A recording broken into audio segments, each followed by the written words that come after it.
Good evening from Kelly's Riverside Saloon. It's the kickoff of the 2026 high school football season.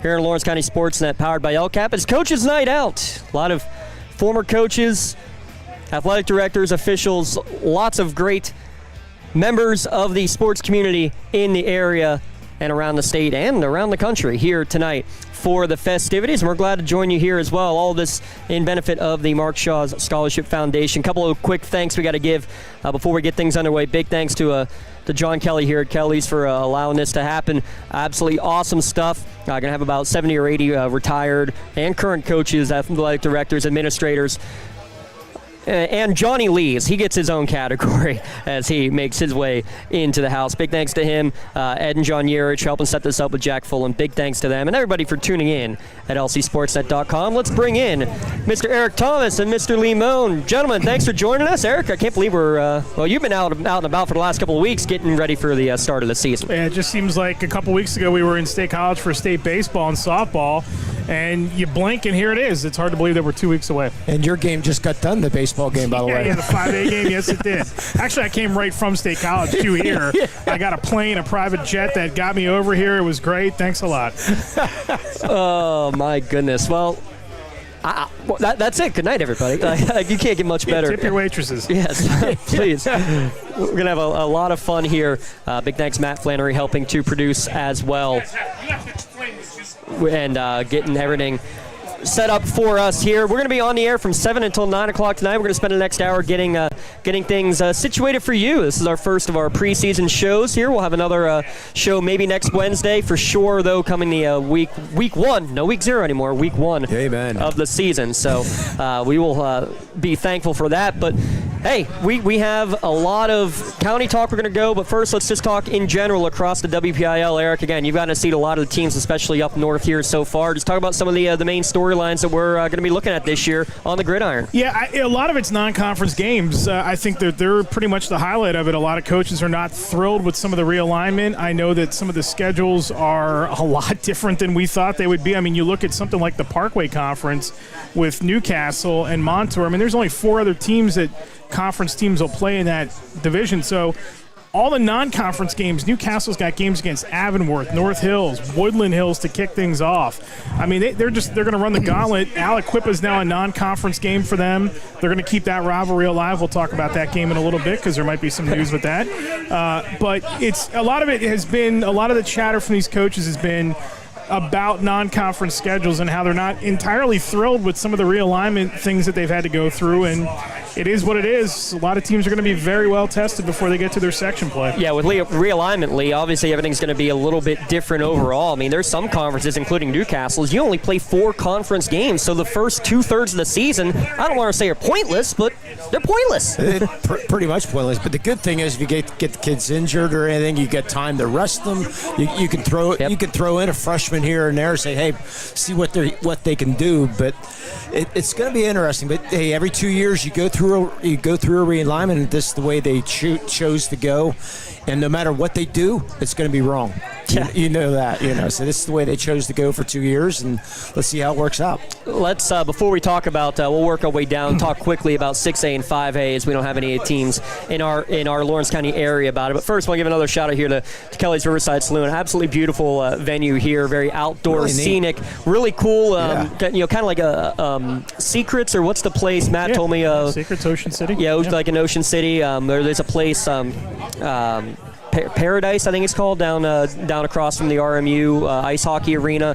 Very similar vibes here. Love it. I wish it's a little bit closer to home for me, to be honest. But big thanks again to John Kelly for helping get this all set up for the fun here. Let's talk some WPIAL football, folks. John, in Class 6A, again, teams are starting to get smaller and smaller, unless you're the Central Catholic offensive line that keeps seeming to be getting bigger and bigger. Eric, I cannot fathom what it's like playing against a team like that, and I don't want to say they're a shoo-in to make it back to Cumberland Valley again. No, okay. I didn't say it, Eric said it. Yeah, and remember, 6A this year is a little bit different, too. Roman Catholic moves up. Bishop McDevitt moves up. Yeah. You still have Harrisburg. They're still going to have to contend with North Allegheny probably twice. I would think anyway. They're the heavy favorite to win 6A in the WPIAL. They're going to win 6A in the WPIAL unless, the Cleveland Browns come in and recruit half of the team or call them up. They're going to be there at the end, and they're going to win the district title here in 7. And then beyond that, let's see what happens, because to me, the real wild card, and we'll talk more about the state later on, the real wild card in the state for me is going to be St. Joe's Prep. And who knows what that team is going to be this year. But they were 5-5 last year. They were god-awful at the beginning of last year. Remember, they started 0-3. They blew the first game of the year on national TV. They never recovered. LaSalle handled them both times. They did beat Roman Catholic. They had to go to double overtime to do that in the regular season. And now Roman might be an opponent in the Catholic League final if they get there. It's going to be a matter of which Mid-Penn team probably, or which District 3 team comes out of the Harrisburg, the Central Pennsylvania area to play Central Catholic in the final. State College is good. They might give them a tough game in that quarter. They had a nice year last year. Yeah, and they do have some pieces back. We can talk more about them too, but really it's Harrisburg, McDevitt, and I would say Wilson Westlawn out of the Reading area that are going to pose the biggest threat to Central Catholic in a semifinal. And with all those teams moving up, that's also going to affect the state bracket and all that. But in terms of the WPIAL, anybody really have a chance? The local newspaper, everybody has a chance. No, there we go. Yeah, but we'll keep it that way, okay? But, I mean, Central Catholic, definitely the odds. I mean, Central Catholic, North Allegheny, till proven otherwise, those are your two teams. And then let the other, 5 or 6 teams in the conference battle it out. I mean, that's the way it should be on paper, but, I mean, let's see things how play out. Too much turnover in 6A. I mean, Don Barkley's got to try to build his program at Cannon Mac or at Seneca Valley. Coach Frank is at Mount Lebanon. That's a brand new system. That's their 3rd head coach in 4 years at Mount Lebanon for that senior class. So I don't know if they're going to be ready to take a step or not. Remember, they were just in the WPIAL playoffs a couple years ago.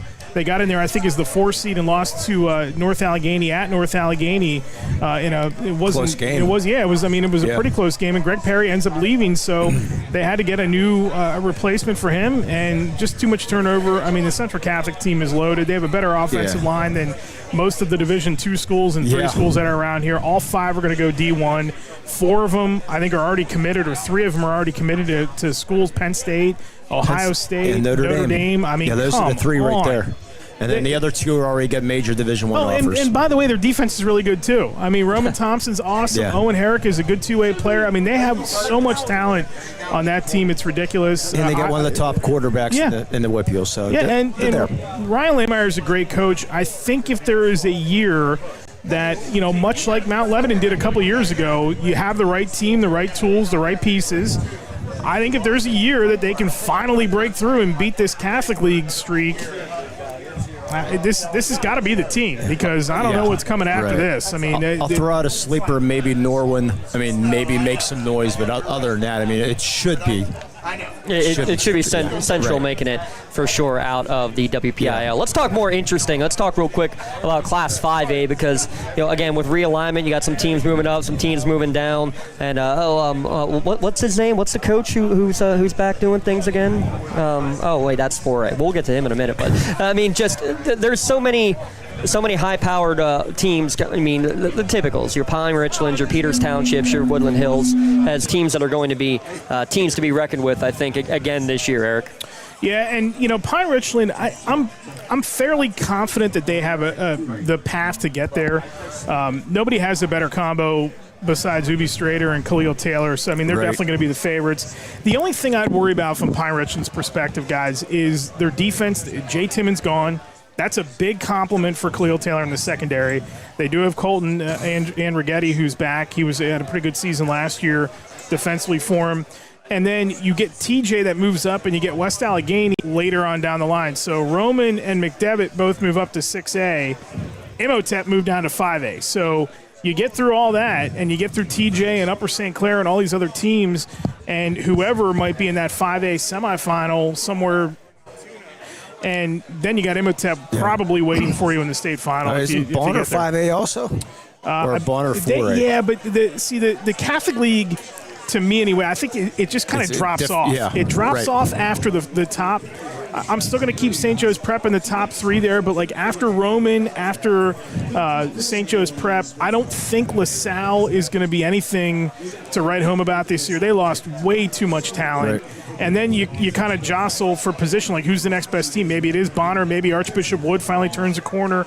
They have a lot of young talent on that Archbishop Wood team. I think they're probably about 2 years away, but it's going to be really interesting what happens out of District 12. And District 12, with the public league, it's not, Imhotep does not have the competition if they go 5A. They don't have it like they would if they have to then go play a Roman or a St. Joe's Prep. And by the way, Roman and Imhotep will scrimmage the first weekend of the season. So we get that game anyway, even though we're not going to see it in the playoffs. Yeah, why not? And last year, 5A was definitely the best conference, I think, in the WPIAL also.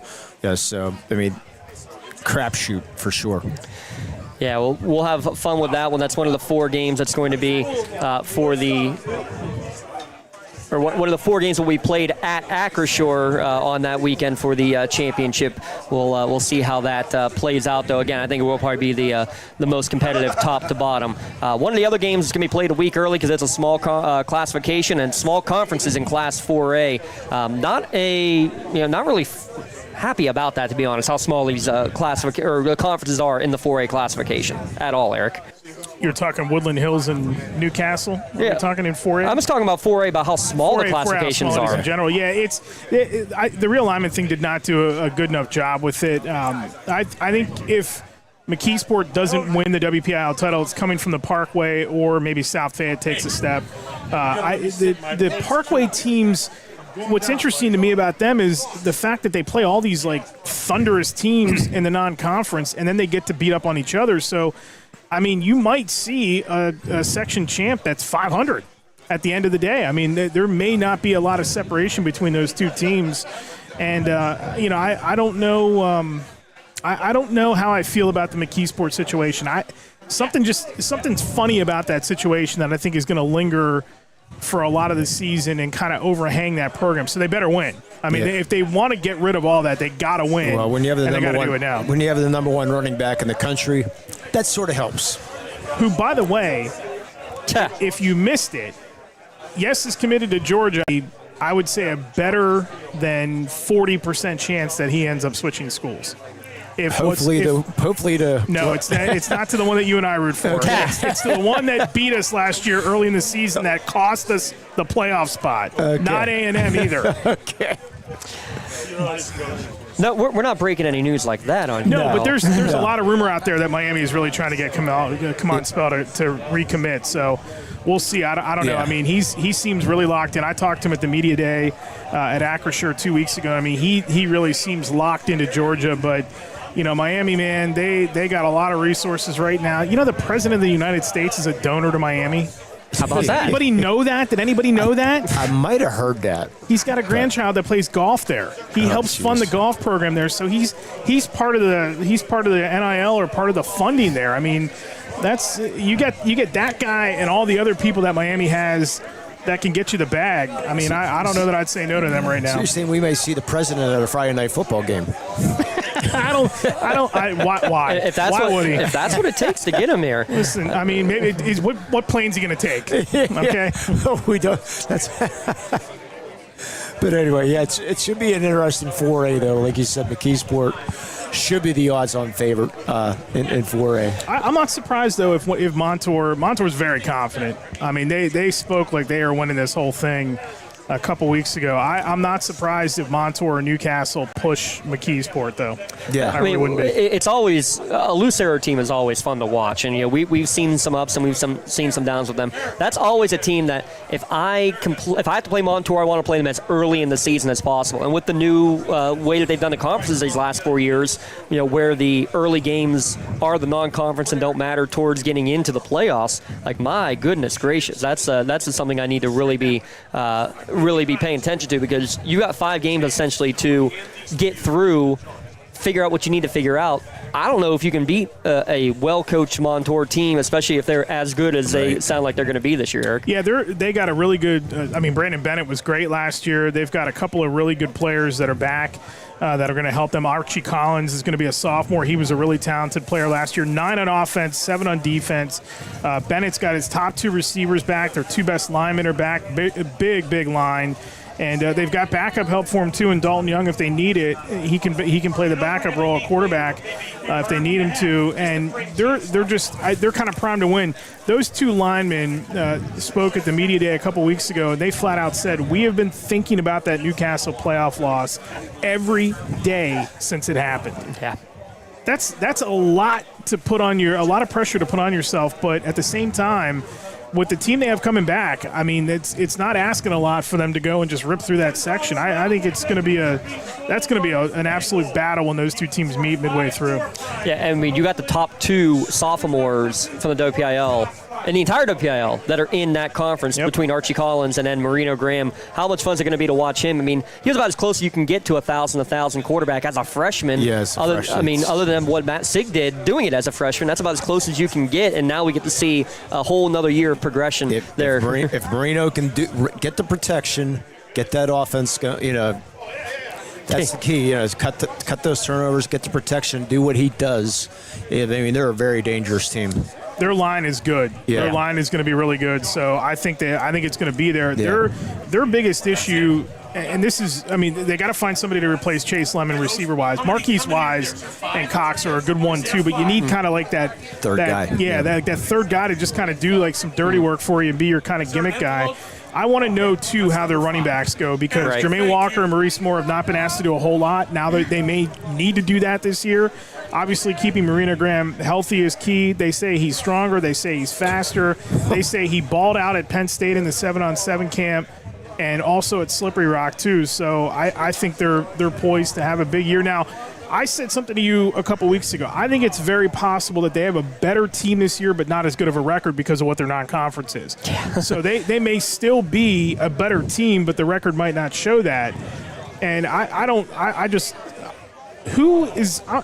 what quarterback can do what this kid does anywhere else in the conference?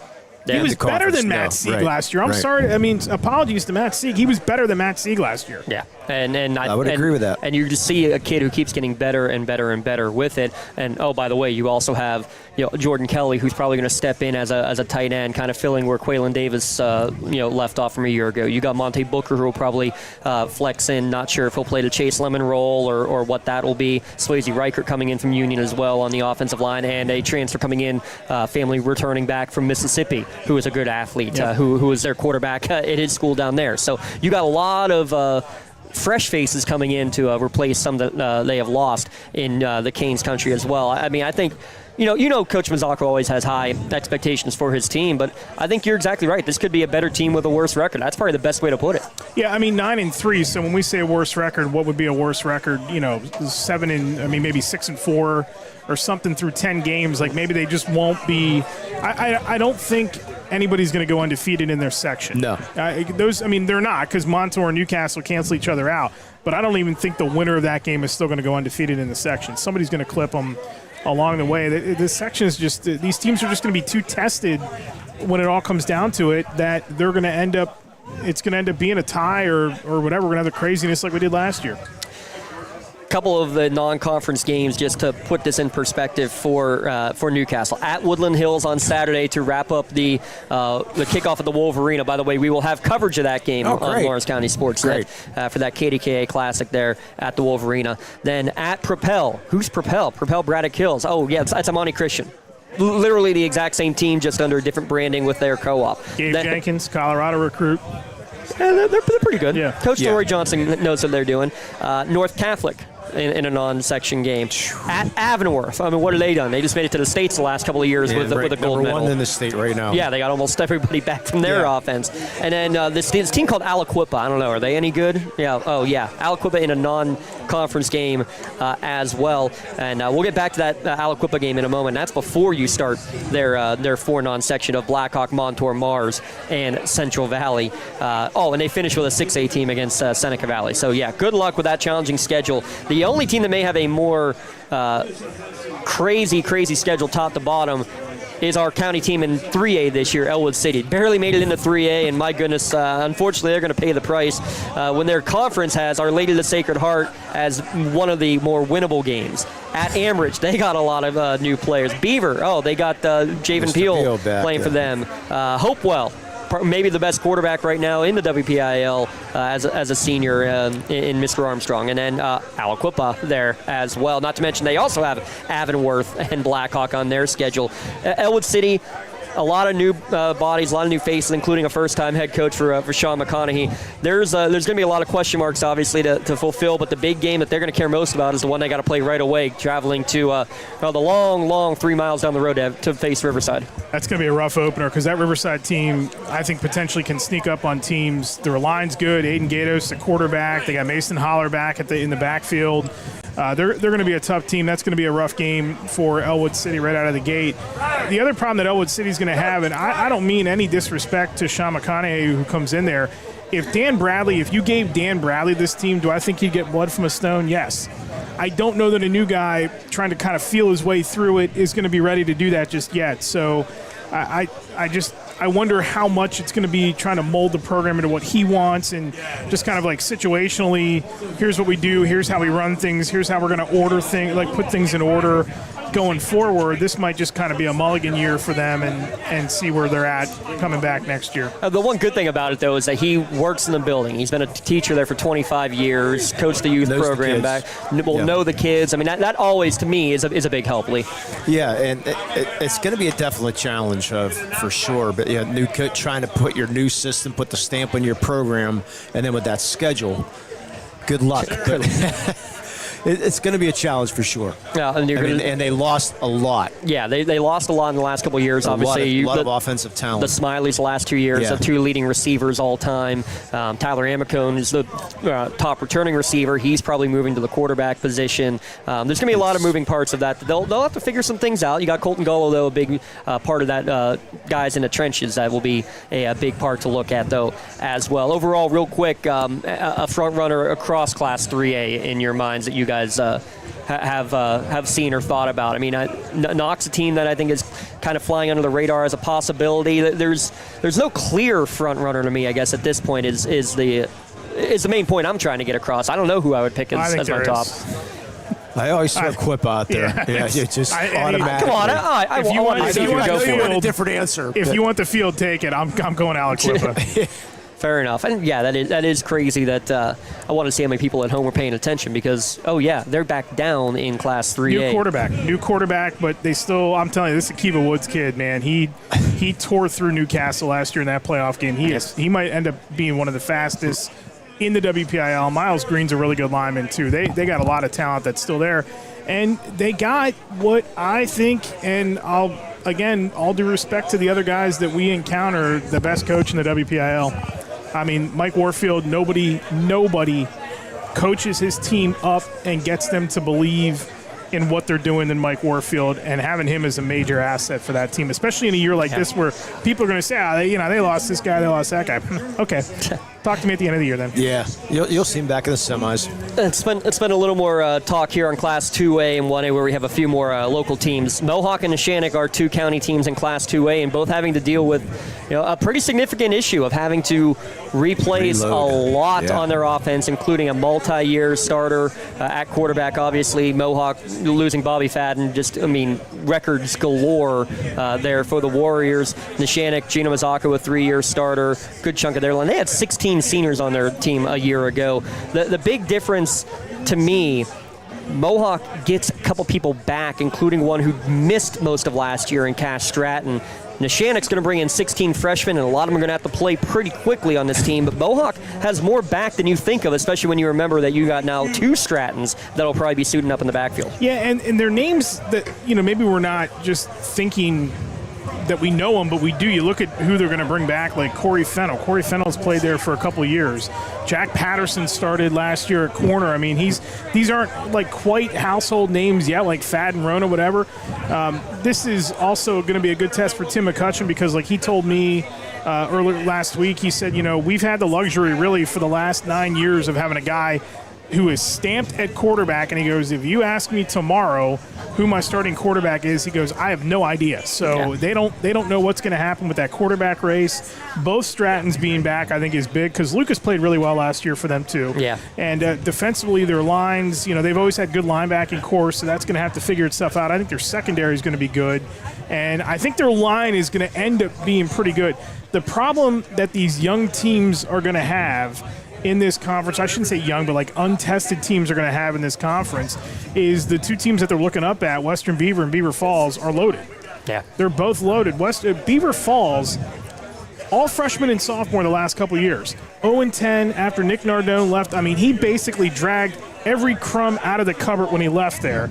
And they've had to do this all from scratch. And they might be the most loaded team in 2A. Not saying they're going to win the thing, but they might have the most depth of anybody because all those kids have played the last 2 years. They are not likely going to start. In fact, I know they're not going to start their quarterback, Xavier Clark, from last year. They're going to move him because they got a freshman quarterback coming in that they think is going to be really good. And, I mean, if that's the case, if this kid at quarterback's the missing piece, Western might not be hanging on to that crown too long. That's going to be a tight race. You mentioned Braden Radziminski as a guy, too. It's really going to, I think, help anchor that line, which should be a big part for Mohawk. And speaking of freshman quarterback, Lee, and the Shannock's possibly going to have one. It's not not sure because you got Nico Medor who stepped in well, but he also is a talent that they like using at a tight end or a split end position as well. So we could be seeing another potential freshman starting quarterback here in Jared Corey. Yeah, and I mean, Corey, how about that? A freshman coming in and he's already got a big D1 offer too. So I mean, the freshman quarterback, even 10 years ago, felt like there's no chance. Yeah. But not anymore. In these days, especially single A, double A, triple A, you're going to see those freshman quarterback get their opportunity, because numbers might be down a little bit, but Jared Cordy, coach's son, is with all the talent in the world. I mean, we've heard how good of a basketball player he is. Looking forward to see what he can do on the football field. 16 freshmen on this team, a couple of upperclassmen receivers, Sammy Floor and Ryan Cameron. We're going to keep our eye on, and obviously Justin Edworthy getting a more bulk of the carries. Maybe a little Joey DiMuccio, who came in as a freshman last year, mainly on defense, toting the rock a little bit more as well. Down to Class 1A, let's start real quick with Laurel, obviously the team to be looking out for in our area as the defending WPIAL runner-ups. And again, so many record holders that are gone. Lucas Santini is gone. Colton Carlson is gone. Jack Miles is gone. Nathan Hill is gone. This team feels like it's ready to reload, though, with the guys coming up. I mean, Jackson McVicker getting more looks. Josh Sherman now going to be at quarterback. The two Guyewitz brothers both likely to factor in here, Eric. This is a team, it would not surprise me to see them make another run towards a trip to Acrisure. I wouldn't be stunned at all if they're playing for the district title again either, and I think probably against Clareton. I think that's pretty clear. Nobody knows what Fort Cherry is going to be. I'm curious to see what this Southside team is going to be. They're in the same conference as Laurel. But they like what they have top to bottom. Their line's good. Caden Gnarly, remember, he got hurt late last year. That's right. Good point. He's back. Alex Medved was an all-state player a season ago. I know that some of these guys that they got to replace, like Kevin Mahoney, it's going to be tough. But they have the depth. Dom Willis, ended up playing at center. He was good for them. Tyler Fuchs. Tyler Fuchs is an absolute machine when he's on the field. And then you look at the skill players, and Brian Cooper likes Josh Sherman, the quarterback, so much. He said if Lucas Santini wasn't here, Sherman probably would have started, and he would end up being a 4-year starter. They like his arm talent. They think he's a smart player. They like what they can do with him. Their thing is going to be trying to find somebody who can get the production that Carlson did, but they share the wealth so well. I mean, Braden Faulkner, Jack Jones, Jackson McVicker, their receiving core is still good. Lewis Weir and Ethan Hamilla are going to give you some depth.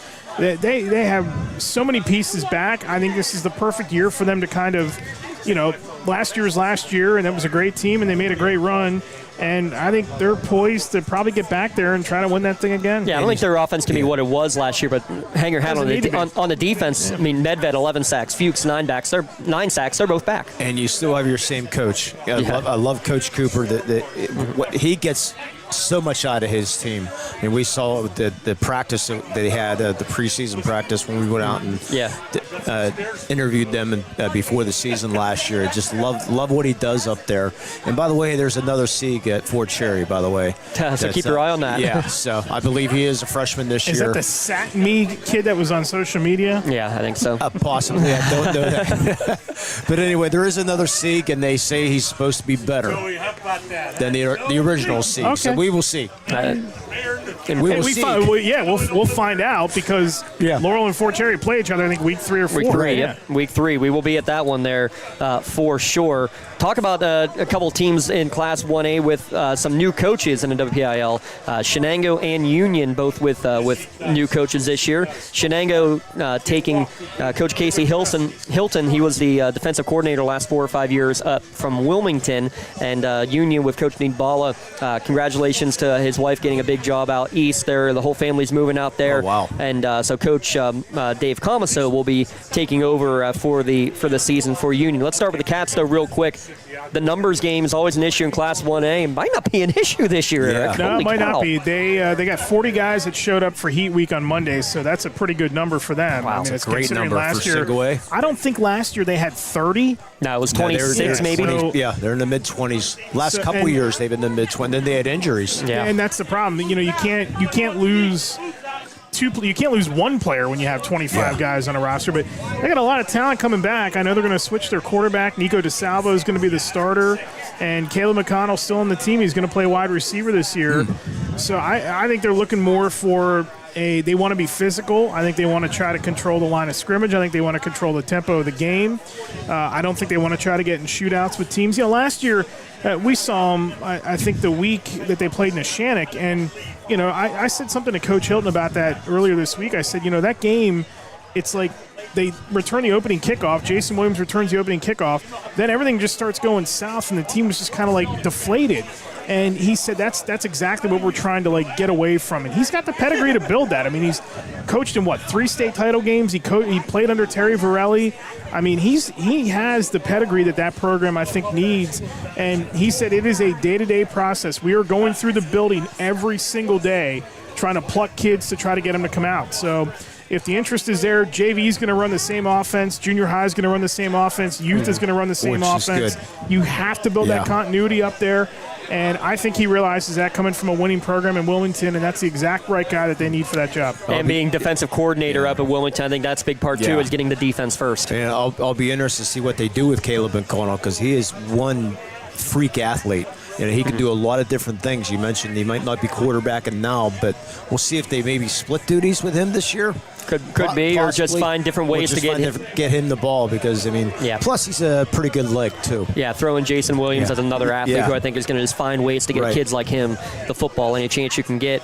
Real quick on the Union, obviously losing a couple of their players as well from graduation and a couple who have transferred out. And now, obviously, a new coach in there to try to take things over. It's going to be what it is, and it could be rough. I know that there's a lot of hope, though, in the young guys. It wasn't just the ones who have left, like a Booker and Riker, who played young. There are a lot of freshmen who saw the field early last year, and they're going to expect even more from them, like a Stephen Lane, a Zion Waters, Aiden Booker. Some of the young guys even getting more opportunities now, you would think. All guys that Coach Comiso mentioned to me, too, and he's had such an up and down week now. He's been kind of running things, for a few weeks now until he officially took over. So I just think that the frenetic pace of trying to get in front of the boosters and put the program together, build a roster, and get things aren't going to really divert so much from what they did in the past, but I think he's going to put his own wrinkle on it. And one of the things they want to do, they want to get back to having a dual threat quarterback, and Stephen Lane's the guy that they're going to go with and think that he can do that.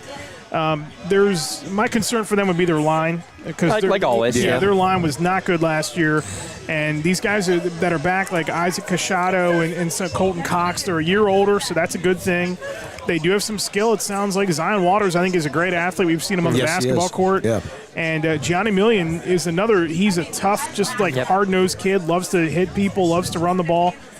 It's 1A. Maybe they got a chance to turn things around. I think the perfect season for Union would be if they won 3 games, and then next year they won 6, and then the year after that they won 8. They just got to build this thing back up to what it was.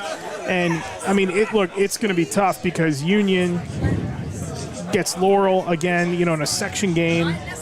There's a lot of hills in that section to just get over. They can win a game against Summit. I don't know that really shows you much, but you take whatever you can get at this point. But I don't know. I just, talking to him today, I just think they kind of have, it doesn't sound like their mindset's going to be shaken that much. No, and this has been known in Union for almost a month now at this point. And with that in mind, it was basically like Coach Nee was still hanging around and helping out as the transition had already happened, which is also great. The coach doesn't just disappear and all that. So I think that speaks volumes too to what it's going to end up being. People need to also understand too. A lot of people were giving him BS, because people give you BS on the social media platforms and stuff.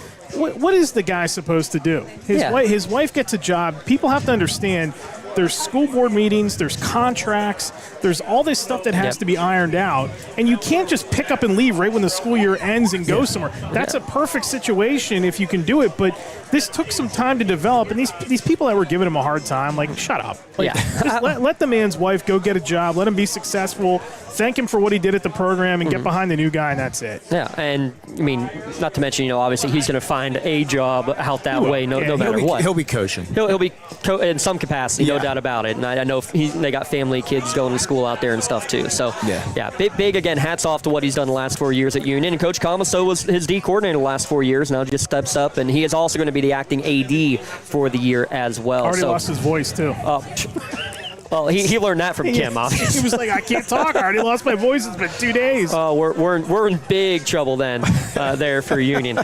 Real quick, up in D10 for Wilmington, they lost a lot of guys, but they still have obviously Chase Mitchell-Tree back, who if he has the identical season he had a year ago numbers-wise, he would be just shy of records for rushing yards and total touchdowns in a career. That's just how much he's meant to the program. Obviously, you're talking to Wilmington, not state-wise. No, I'm talking about Wilmington. Records at Wilmington. Right. They lost 5 all-conference linemen. That's obviously where the big change is going to have to be able to who's going to come in and set the tone. But you do have both quarterbacks that rotated in last year are back. Chase is back. The Ketterings are back. You got some talent to work with there. It all starts with the line, though, obviously. Yeah, and they play an offense that nobody else sees. Right. So I was just going to say that wing T. It can cause a lot of problems because you don't get to see that.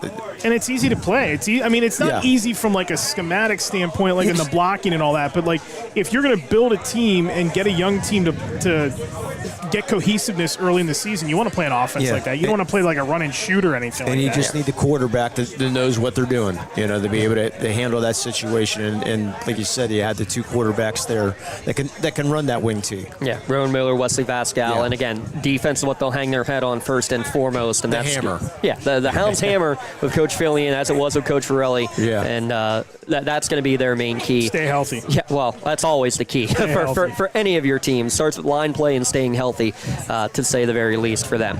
Well, there you go. A quick early breakdown of the teams. We're going to have a lot of preview articles and podcasts coming out. A few already underway. Eric's doing a lot for us and for the Trib. Tim Continenza, Tyler Polk also doing some previews for us as well. Stay tuned for all that here at lcsportsnet.com. We're overdue for a quick break.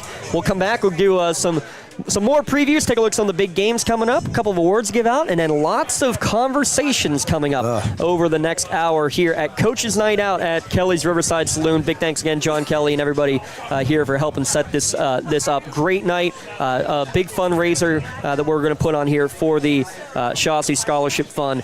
Been a lot of fun already. We're getting things up and running. We'll be back in a moment here in the Lawrence County SportsNet, powered by LCAP. I love what I do because coming in every day is different. How can you not enjoy these kids coming up and hugging you and giving you these great smiles all throughout the day?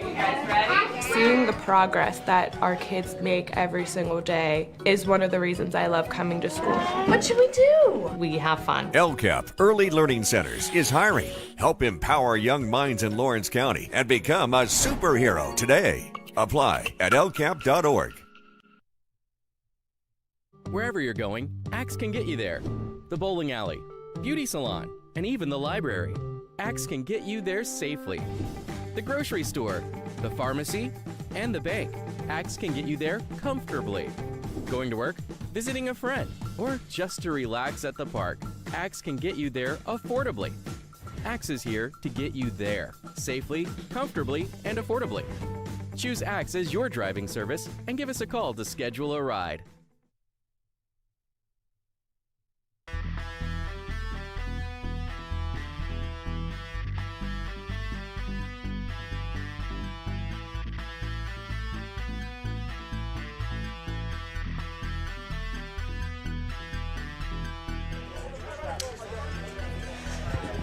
Back here at Kelly's Riverside for our 2026 football preview show here on Coach's Night Out.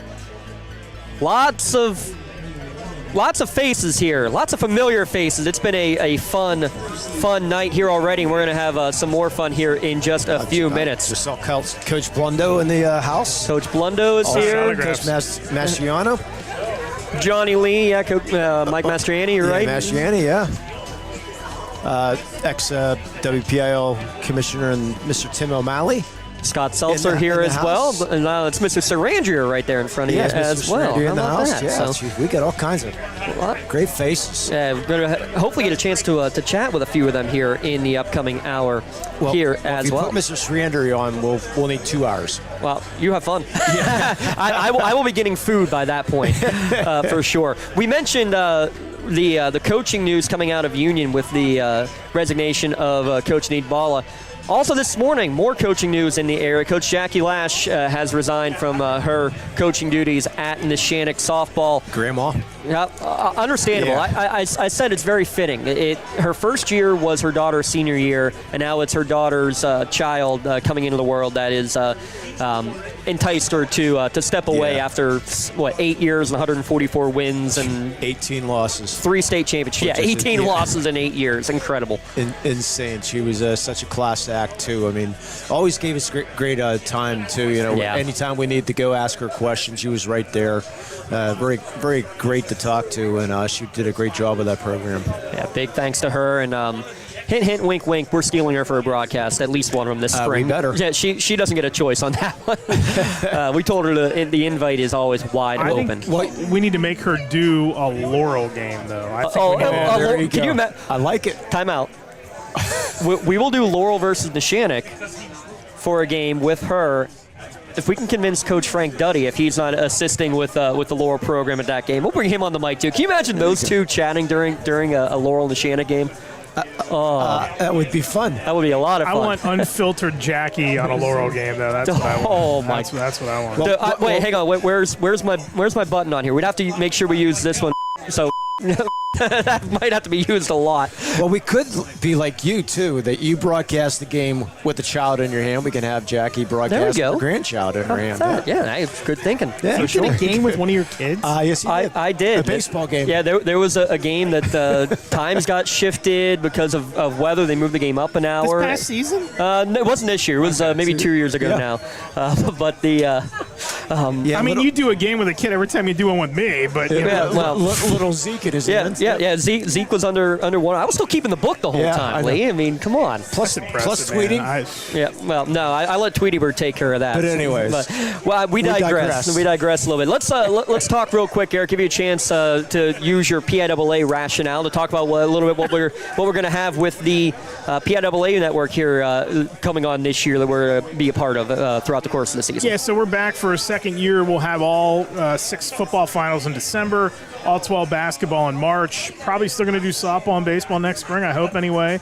Might be an addition here or there. No, it's not going to be wrestling. Again, a lot of people keep asking me about wrestling. Impossible to do that on the radio, but if I can figure out some way to get it done, we'll do it. It's just a matter of putting pieces together and which tournament you do and all that. But we are going to add a weekly show on Wednesday nights that will be live on our YouTube channel for the network, and we'll have coaches, media.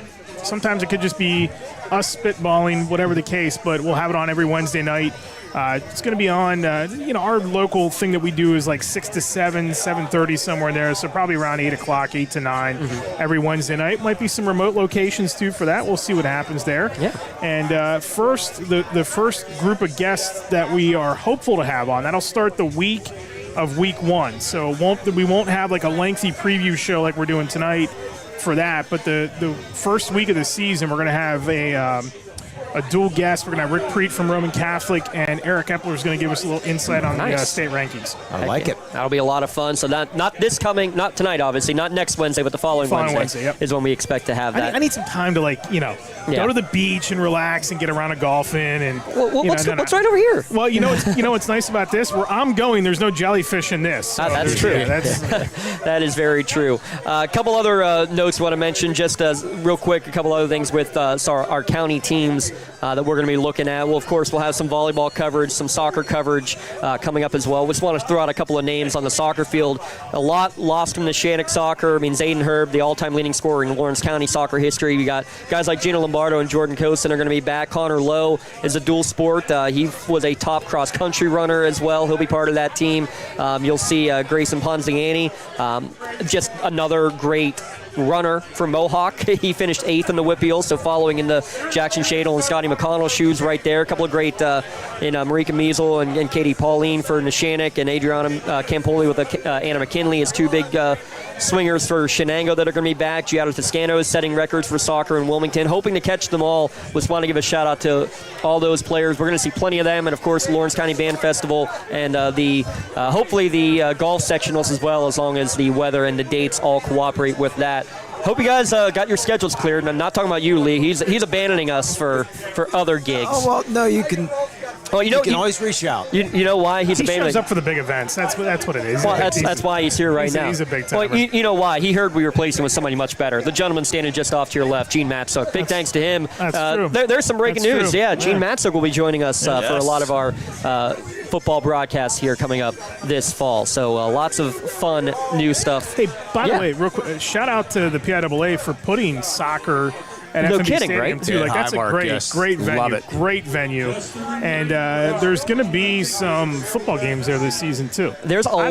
It's not 100% official yet, but we understand that there's going to be an announcement coming about a certain night of the week and a bunch of games being played there. So there are a lot of social media posts of games being moved to Thursday nights.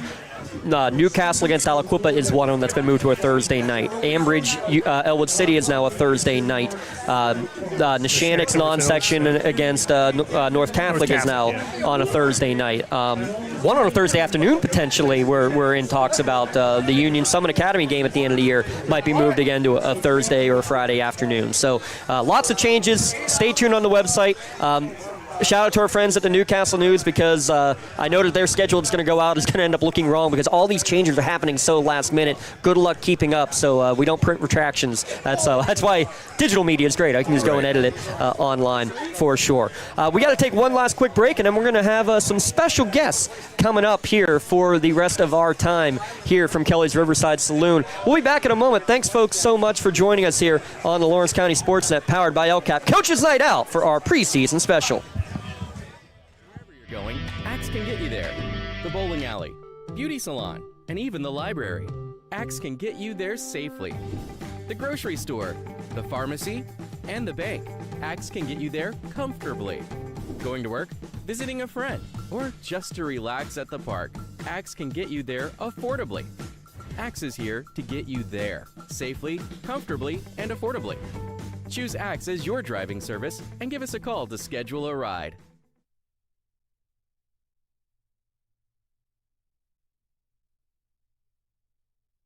I love what I do because coming in every day is different. How can you not enjoy these kids coming up and hugging you and giving you these great smiles all throughout the day? You guys ready? Seeing the progress that our kids make every single day is one of the reasons I love coming to school. What should we do? We have fun. LCAP Early Learning Centers is hiring. Help empower young minds in Lawrence County and become a superhero today. Apply at lcap.org.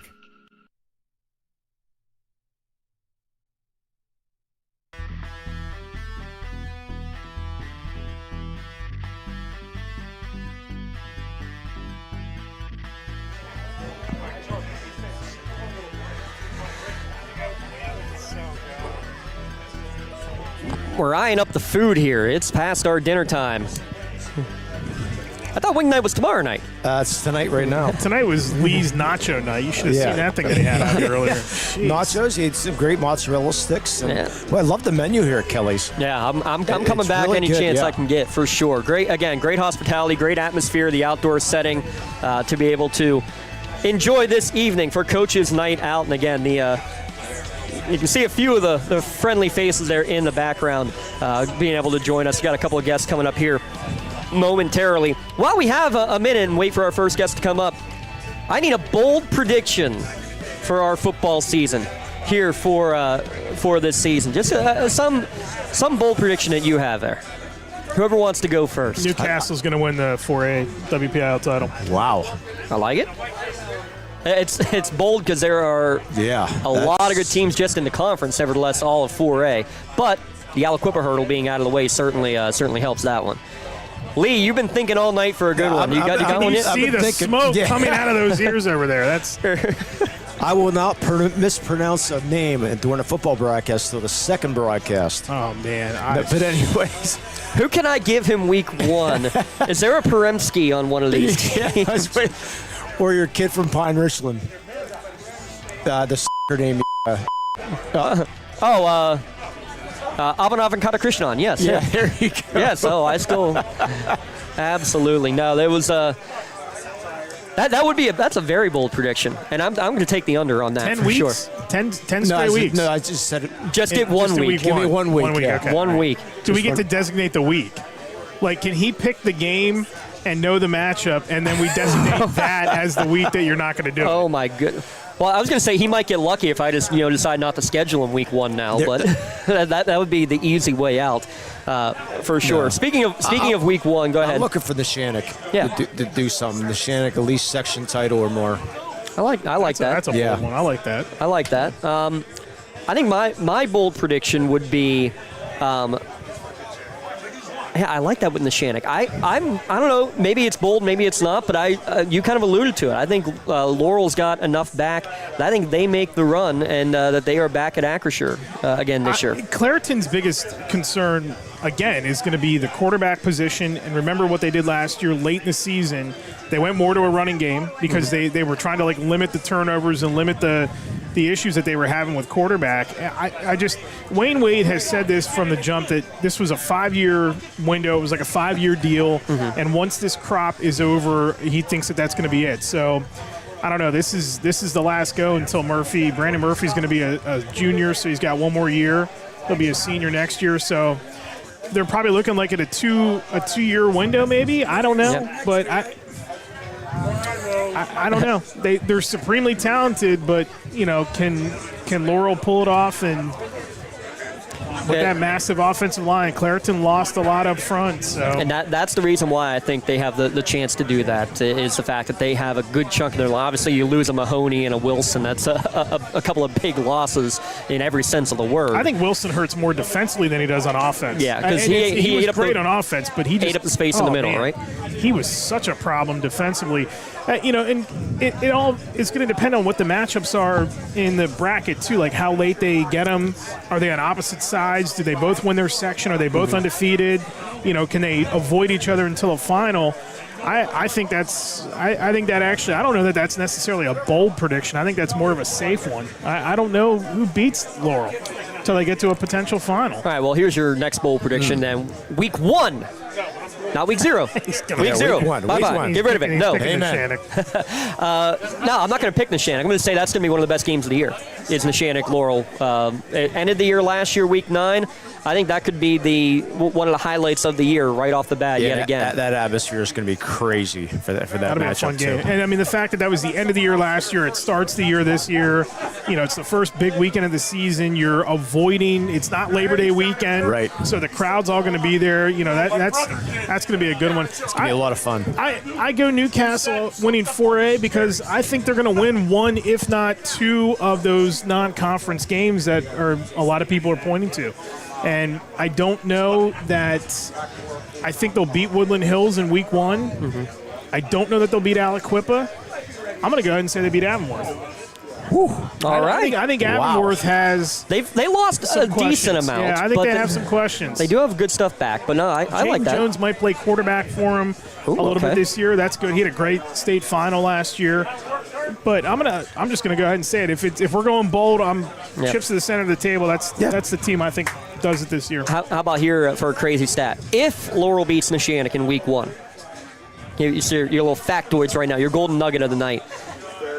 That would be the 8th time that Neshannock has lost to a Lawrence County opponent since 2012. Only the 8th time. Laurel would have exactly half of them. They would have 4. They have 3 of the 7 wins of a Lawrence County team against Neshannock. And 2 of them would have been in the last 2 years. And then when were the other 2? But you got to go back to like 2020, 2021, 2025. Those are the 3 times. It's all been in the won. decade. Yeah, it's all been in the last 5 seasons. Wow. Yeah. Who are the other ones? Mohawk would be one of them. Shenango in 2015, then not until Laurel in 2020, both Mohawk and Laurel in 2021, Elwood City in 24, and then both Mohawk and Laurel last year in 25. So I'll give you a third one. So Mohawk and Neshannock have combined the last 2 years for like 200 and some points or whatever. Yeah. And the last 2 games are close to 200 points. This year, it'll be what it was like 3 years ago, like a 13-7 game. I like that. Yeah. Defensive struggle. The scoreboard lights will not burn out this year. A couple of the other big matchups over the course of the year. Mentioned Laurel at Neshannock, Elwood at Riverside. We'll have those 2 games on Friday night. We mentioned we'll have the Newcastle at Woodland Hills game.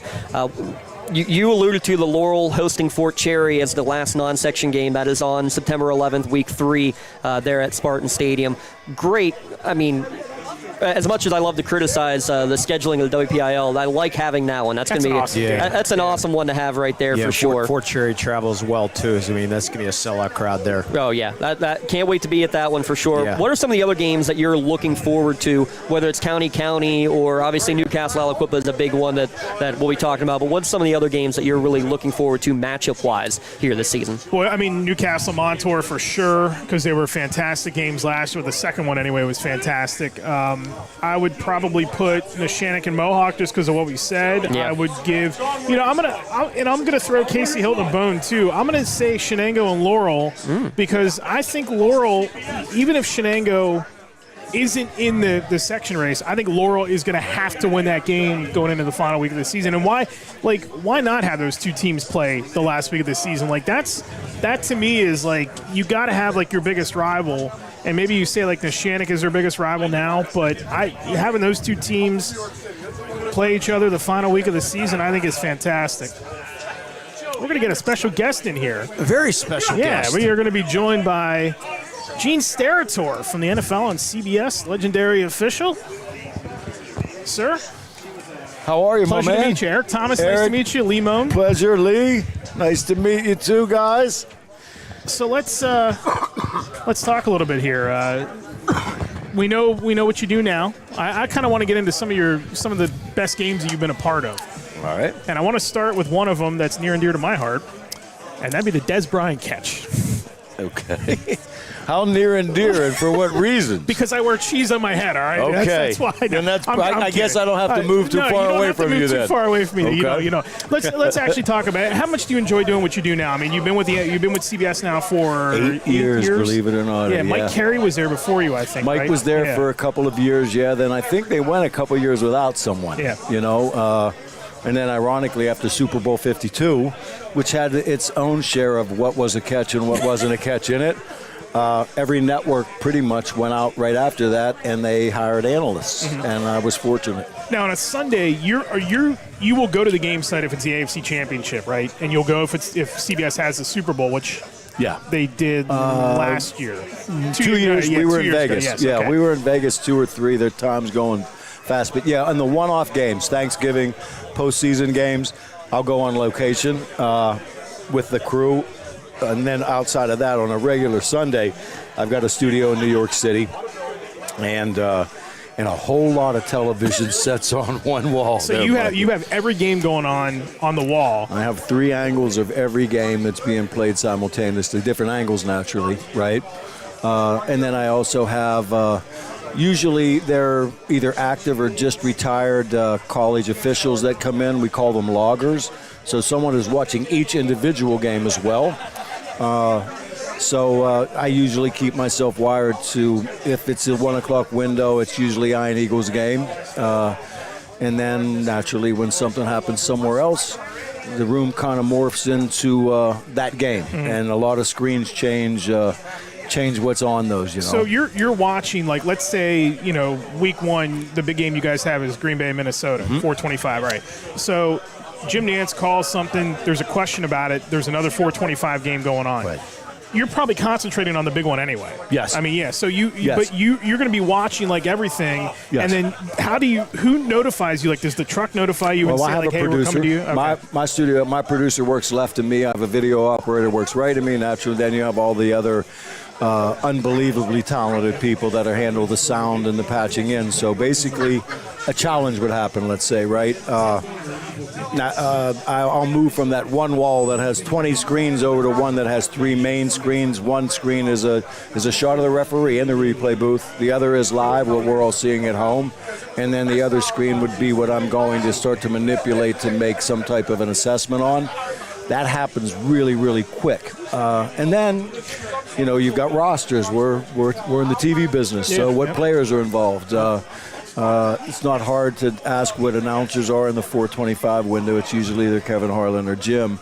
And then you want to get that play scrubbed as fast as you quite honestly can, right? So my producer naturally is communicating then with the truck on location, and they're wanting to know as quickly as possible how quick is Gene ready, basically, right? What do you like? I mean, I'm going to take a wild guess. You probably like being on the field the best. But how different is it watching it? Do you, because you see every different angle. Like when you're on the field, you're concentrating on a smaller area. So when you're watching these games on TV and you can see these different angles, is it easier to do what you're doing now? Was it easier to do it when you were on the field? What are some of the main differences? It's almost a little bit like an apple and an orange. I think what I found works best for me, one of my 3 angles on every game is kind of the all-22. Okay. Right? So I at least can see the field. If I'm watching a game that I can focus on solely on that game, I usually start at the snap and I'll start watching the receivers in the secondary take over.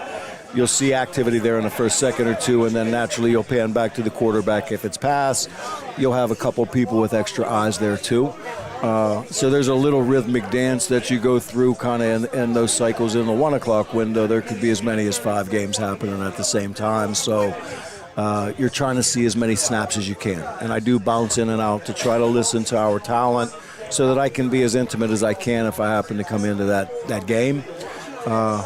So yeah, it's what I love being on the field. You can't replace just that environment or what it feels like, right? So it is a little different. I don't miss the travel. I don't miss how alone you really live in that world, which many people don't understand. But the one thing I did love about officiating was just putting yourself in a position where it was completely unscripted, right? With tons of pressure and tons of emotion and intensity. And then knowing that in any given moment it could be 5 seconds that defines your entire career. That level of kind of, in a weird way, kind of being calm in that most uncomfortable scenario was what I found as I continued to officiate. I thought, why am I doing 80 basketball games in a full NFL schedule? And I think that was probably the number one reason, Now, the good part about TV, I don't have to run like I couldn't run anymore, before I even retired.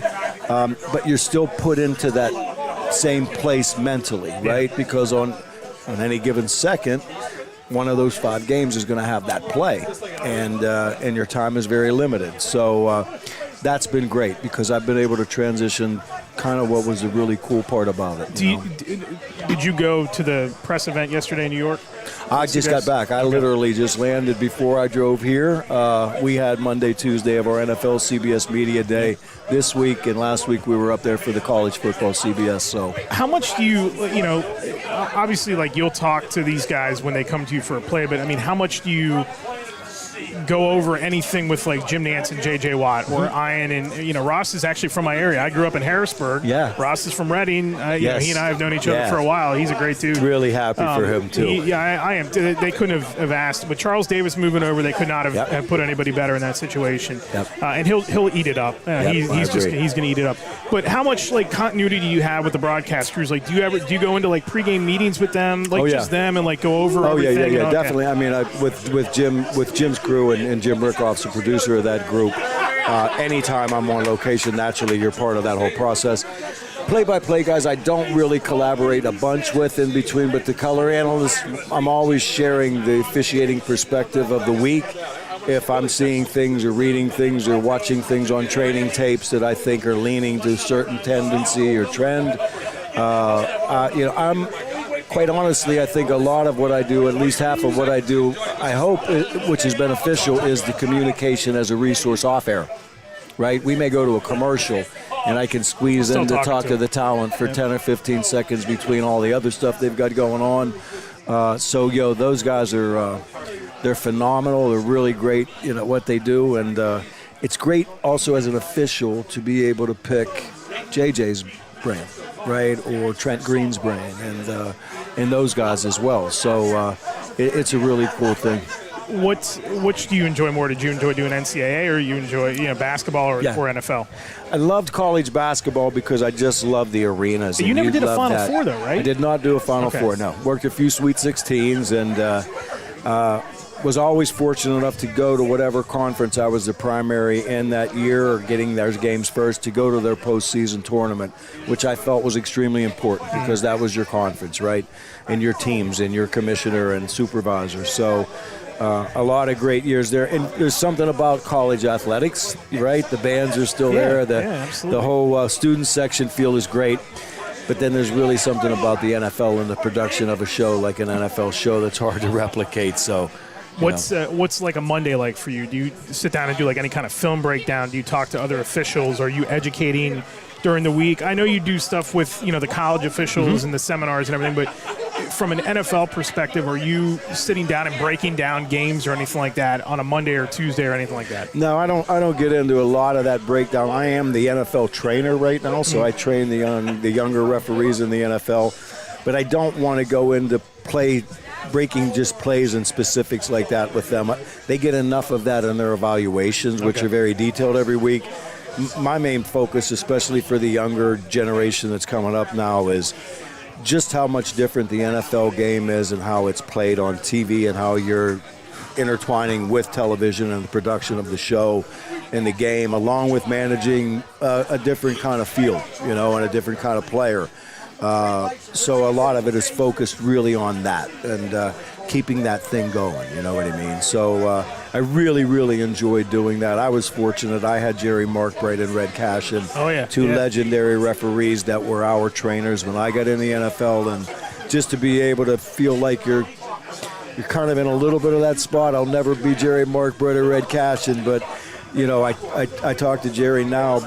It seems like yesterday I was the kid in Europe, and he was telling us how good we were when we really weren't, and now I'm kind of enjoying the fact that I'm getting to do a little what he was doing. A couple more for Gene's Territory. Pleased to have you here. Thanks for coming to the event tonight.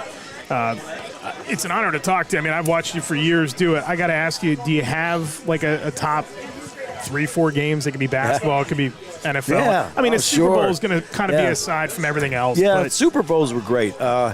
I had 3 great seasons. I had my older brother Tony on my crew. It never happened before in the NFL. I don't know if it ever happened again. That entire stretch was something that's in its own category as well. And it's funny, Russell Wilson just joined CBS, and we were sitting yesterday at Media Day, and Robert Turbin, who was a running back at the time in Seattle, and we were hearkening back on some games. And truthfully, I think the best game, the most intense game that I got to work was the NFC Championship, the year that Kaepernick and Coach Harbaugh were in San Francisco, 2014. in Seattle. And just to sit with Robert and Russell and talk about that yesterday and kind of go back and reminisce really was great. That was a great day. The Minneapolis Miracle in my last season was amazing, and how that ended, and really not knowing you were going to come back 2 weeks later to work a Super Bowl in the same arena, in the same stadium.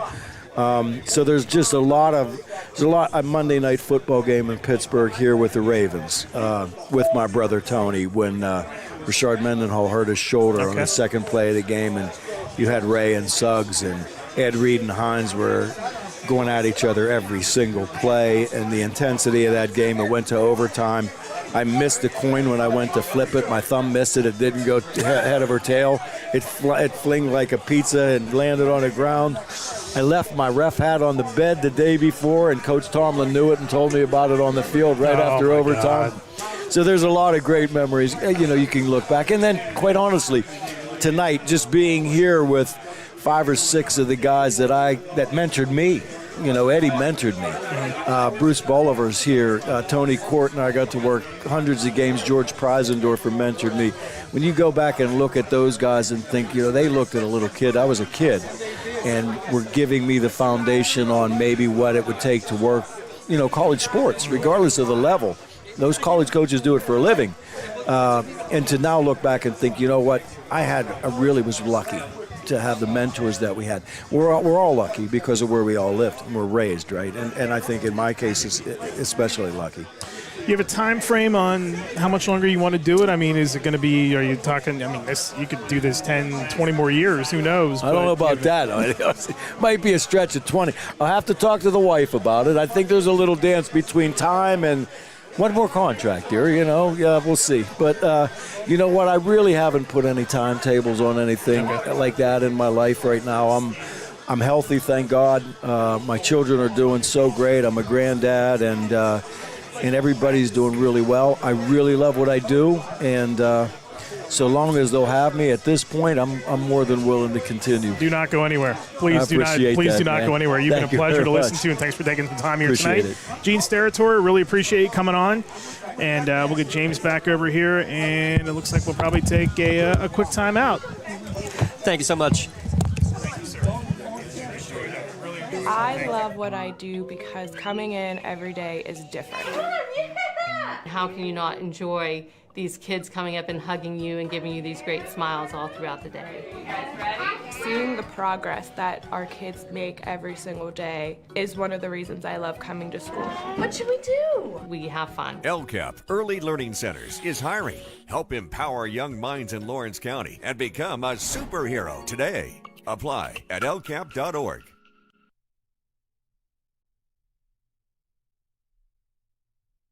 Wherever you're going, Axe can get you there. The bowling alley, beauty salon, and even the library. Axe can get you there safely. The grocery store, the pharmacy, and the bank. Axe can get you there comfortably. Going to work, visiting a friend, or just to relax at the park. Axe can get you there affordably. Axe is here to get you there safely, comfortably, and affordably. Choose Axe as your driving service and give us a call to schedule a ride. Contractors, the Department of Healthy Homes needs you. From small to large residential projects, you can help families live safer and healthier with the quality work you do. It's rewarding in more ways than one. Call LCAP's Department of Healthy Homes today.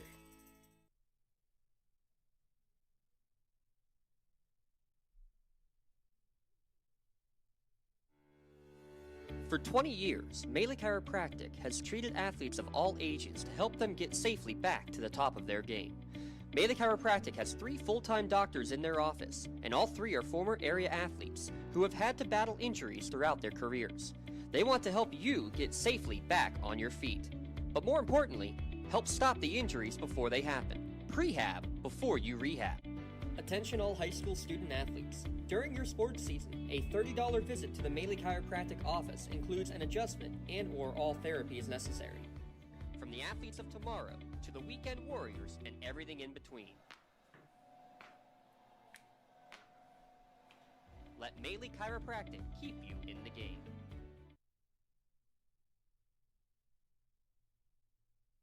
Your hip, your knee, your shoulder. Whatever has been holding you back, UPMC Orthopedic Care is where you'll find experts to help you get back to a better quality of life. UPMC is pioneering minimally invasive surgeries, and we offer personalized treatment plans and same-day surgery to get you home and moving sooner. It's your ankle, your elbow, your hand, and it's your move. Visit upmc.com/ortho to learn how UPMC can help.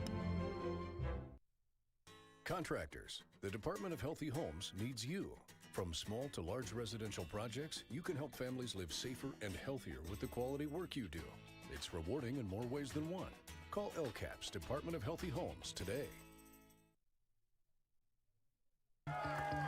Like in sports, it takes a great team to protect you, your family, and your business. MVP Insurance is that team. From home and auto to life and commercial insurance, you can count on us for coverage that adapts to your needs. We're committed to excellence for our clients' experience and in serving our community. It's a winning combination. MVP Insurance. Don't get left on the sidelines. Log on to mvpins.com or call today to get your free quote. Castle Asphalt and Construction is driven to provide quality, cost-efficient pavement-related services to Western Pennsylvania. Every paving or construction service at Castle Asphalt begins with a thorough site inspection of the area to allow their team of professionals to become familiar with the unique conditions of your home or business.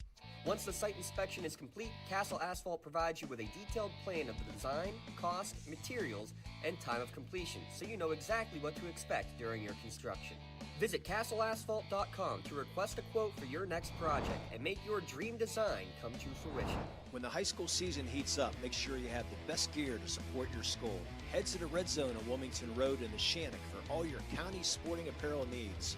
From sporting goods to custom apparel to embroidery and more, the Red Zone has it all. Quality gear for all 8 schools in the County of Champions. Stop by and enter the Red Zone or visit them online at theredzonesports.com. Score big at the Red Zone.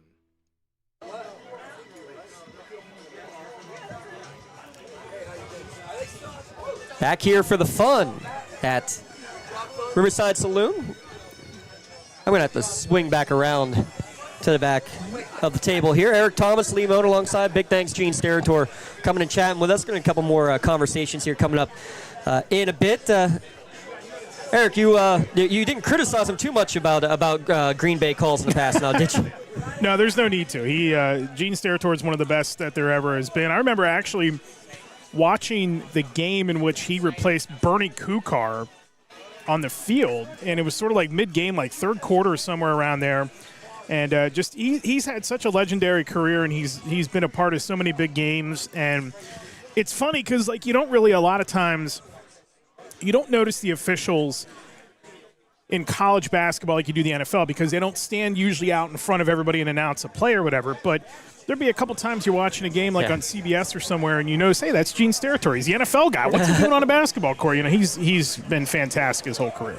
Yeah, I love those kind of stories. I love seeing former athletes who are working in retirement as photographers on the sideline. Randy Johnson being one who's been there a lot. Actually, I saw one of Formula One Grand Prix a couple of weeks ago where the president of a country, of a sovereign nation, just as a hobby, has always done photography, and he's out there like any of the other Joe Schmoes with a camera. Really Ken really Griffey cool. Jr. Ken Griffey Jr. That's right. I forgot Ken Griffey at the Masters, as well. So really cool stuff there for sure. Again, big thanks to Gene Steratore. Lee Moan's going to get us a couple more conversations to come over and chat. While we have a moment, I want to just give a big thanks to everybody involved with this. John Kelly here at Kelly's Saloon, Jack Fullen, big help in getting some things set up. Ed and John Yerridge, kind of their baby. Second time they've done this coaches night out, just a real cool little get together to get a lot of familiar faces a chance to come out, chat, and enjoy an evening. And I think part of we've gone up to a couple of guys, hey, come chat with us. No, I'm done. I'm done talking on the mic. I don't blame them either at that point. So trying to lobby Johnny Lee to come over here. The legend. He's one of my personal favorites. Yeah, you know what he said? He said no. I am retired. So, 2 words. I am retired. I know where he lives, so he can't retire. Oh, okay? You better not. No, big thanks to everybody for coming out. And, We're going to get, I think Rob Matson that's going to come over here in a few moments and give us a little conversation. But, again, big thanks to all of them. This is all going on proceeds. They're going to have a couple of giveaways here. All the proceeds are going to the Mark Shaw Scholarship Fund. Big thanks for making that happen again, because the Mark Shaw Scholarship Fund, this whole network is in memory really of Mark Shaw. This is something he always dreamed of being able to have, is this countywide network. As us who are from Lawrence County, we know what great competition you see, but until you get up here to actually witness it, Eric, you've been all across the state. How many other places do you see 1A, 2A football games that are sold out, standing room only across the week in, week out, sold out across the Commonwealth like that, and like it is standing room only across the track like you do around here? When we kick off in 2 weeks, this will be the 27th season that I've done high school football, all right?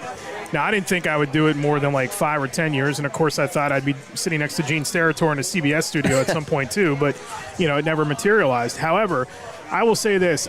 When I moved down here in 23 full-time and did that first full season, so the first WPIAL game I did was Highlands at Ambridge for the Trib, all right? And then we got together kind of like mid-season or like week 3, 4 that year, and it's been that way ever since. But I could not believe the atmosphere when I walked into Ambridge. I'm like, first of all, the stadium's awesome. Mo Rubenstein Stadium is one of the best. Those home side seats are the best. The food trucks they had all lined up on the opposite side and everything. The whole atmosphere, the place was sold out. It was crazy. The game was decent. You saw guys like Aaron Randolph, who was a really good player. Ambridge there was storylines with it and everything. I thought to myself, where I come from in Harrisburg, we used to have, 8,000-9,000 standing room only games back in like the 2000s, and maybe into like 2012 we had one that was like that. And then the rest of them have not been anywhere near what they used to be. My high school, we were terrible when I was there until my junior year. Laurel last year would have beaten us by 50 my freshman year. That's how bad we were. We were a 4A school. We packed the stadium every night, every Friday night. We went on the road every game, followed that team religiously. And then for whatever reason, in my neck of the woods, it kind of died off a little bit, and it got kind of flat. COVID sort of killed some of that. The student sections weren't as good and stuff.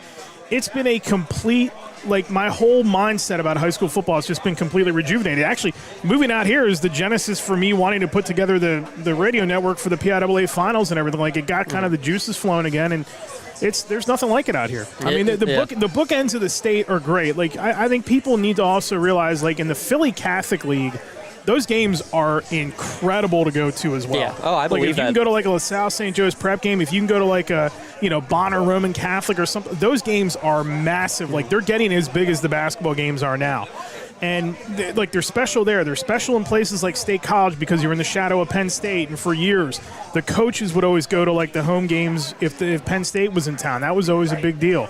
There's certain areas of it where it still just means more than other areas. And 100% up and down the right side of the state here, the West Coast side of the state, it's still the best. And I think part of it too, you talked about the Philly Catholic League, obviously the local teams, the rivalries that mean so much, and we'll talk more about this here in a moment because we'll have Mr. Matson here, but there's too many games in my mind, I think, that you're not getting the locals being able to play against each other.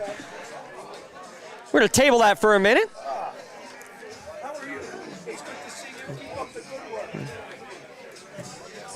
Mr. Matsey's going to join us. Old times. Does feel like old times. My goodness. It's nice to get back on the air with Robbie. How you doing, sir? I'm doing well. It's a nice thing you guys are doing here. Big fans. Watch streaming, listen. You guys are doing a tremendous job, and keep it up. I think it's very important for us to continue to highlight our kids and student athletes, so you guys are doing a well of a job. And this is a fundraiser for the Mark Shawsey Memorial Fund. Any good Shawsey stories that are clean? Yeah, you know what? Wait, I do that if we need it. I was thinking on my way up. It was, I think it was about 19, let's see here. I got elected to the House in 2008. This would have been early 2000s. He calls me. He says, hey, we're doing Elwood City games on WKST-FM 92.1. And he says, I need a color man. Are you interested? I said, I started working in the Senate. I wasn't elected yet, but I was a staffer. I was doing a little bit here in the Valley, helping out when they needed it. I said, yeah, what the heck? So I was his color man for a season. Oh, wow. And so we had a lot of fun. Did you get anything thrown at you? Well, it was funny because that wasn't a no. What was interesting was halfway through the season, Clear Channel bought the call letters. And we had to switch call letters halfway through the season. So it went from KST to JST. JST, yeah. And, Elwood was struggling that season. But we had some fun. But really, when you look at it, fast forward, I started when I left WNBA, or I was still at WNBA, so this would have been 1993, 94. And I went to work in the Senate, and I was still doing radio. I was still helping out. I wasn't doing full-time play-by-play anymore. And I get a call the previous season when I was full-time play-by-play by Don Rebel. He calls me. He says, hey, we're starting this network up, the NSN network. And he says, would you be interested just calling in after your game, just giving us an update? And that's what I did that season. And then none of our teams made it to the playoffs that year, so he put me on a couple of playoff games with NSN. And then the following year, I recommended Shawzy for a job with them. And wow! All thanks to this guy. And Don Rebel hired him. So and then of course, good or bad? I don't know. But great guy. I mean, the guy cared. I mean, really was very passionate. Truly fun to work with. He had some good stories. Lee, he get a little angry sometimes about certain things, but yeah, we know. But at the end of the day, it was about the kids. It was never really, he never called a game or gave commentary that was detrimental to a kid's reputation or demeaning in any way, like we should at the high school level. And he was a pro's pro, and it was sad. It was sad when we lost him too soon. And it's interesting because really in our region, he and Bob Berrickman passed very close to each other within a couple of years. And both guys were very similar in that regard, who really cared about kids and dedicated, put their heart and soul into high school you mentioned sports. Bob Berrickman. He was just such a he was the voice of Beaver County, as Mark was the voice of Lawrence County. Yeah, no question about it. And then, it's wild when you start, as we get older, friends, family, stuff like that starts happening. But saw Bill DeFabio passed away this week, another guy, a legend in radio in southwestern Pennsylvania. So all good stuff, but good to be with you guys a little bit here tonight. You probably recognize this gentleman off to our left here, Mr. Herb Pope. Good to see you, Herb. Yeah. So I like him. So good stuff. Go ahead, take over. No, I just needed to ask. I'm sure you don't. We did a couple of soccer playoff games together my first year with the network, and the only reason I'm part of it was because of Shawzy. So I guess I got to thank you for getting me into all this. Part of the tree. Part of the tree. It's part of the tree. It is absolutely awesome. It is. It's becoming a big family tree. But no, we appreciate everything you do for us as well, and we're for the state of and for Beaver County. Yeah, for the entire area for sure. Good to be with you guys. Keep up the good work. I'll be watching and listening. Well, appreciate it, sir. Thank you so much. Right. We'll be chatting at you. And when you retire, call James. All right. Sounds good. Or even if you don't want to retire. if you got that itch. Sometimes. Okay. You got my number. Thanks, you. Guys. All right. Thank you, Rob Massey. We'll switch it over real quick. Eric, we're going to let you jump back in here because I need to get more food. So Eric's still eating. No, he can wait. He had the appetizer, I didn't. So we'll let Eric sneak back in.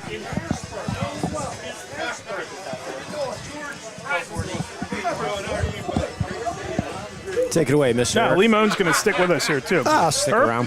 How you doing? Nice to meet you, man. Nice to meet you. Yeah, I remember watching you play in high school. Oh, cool. Plenty of times. What's it mean being an athlete coming out of Aliquippa? Like, what is playing in that area? Pride, a lot of passion, dedication, way out. But nowadays, with this new generation coming up with so many different avenues for people doing pop-ups and different venues and showing people to be entrepreneurs and they're showing Aliquippa kids that you don't have to just be an athlete. But coming from there, that's pretty much the way out prior to, and they're trying to change that narrative now.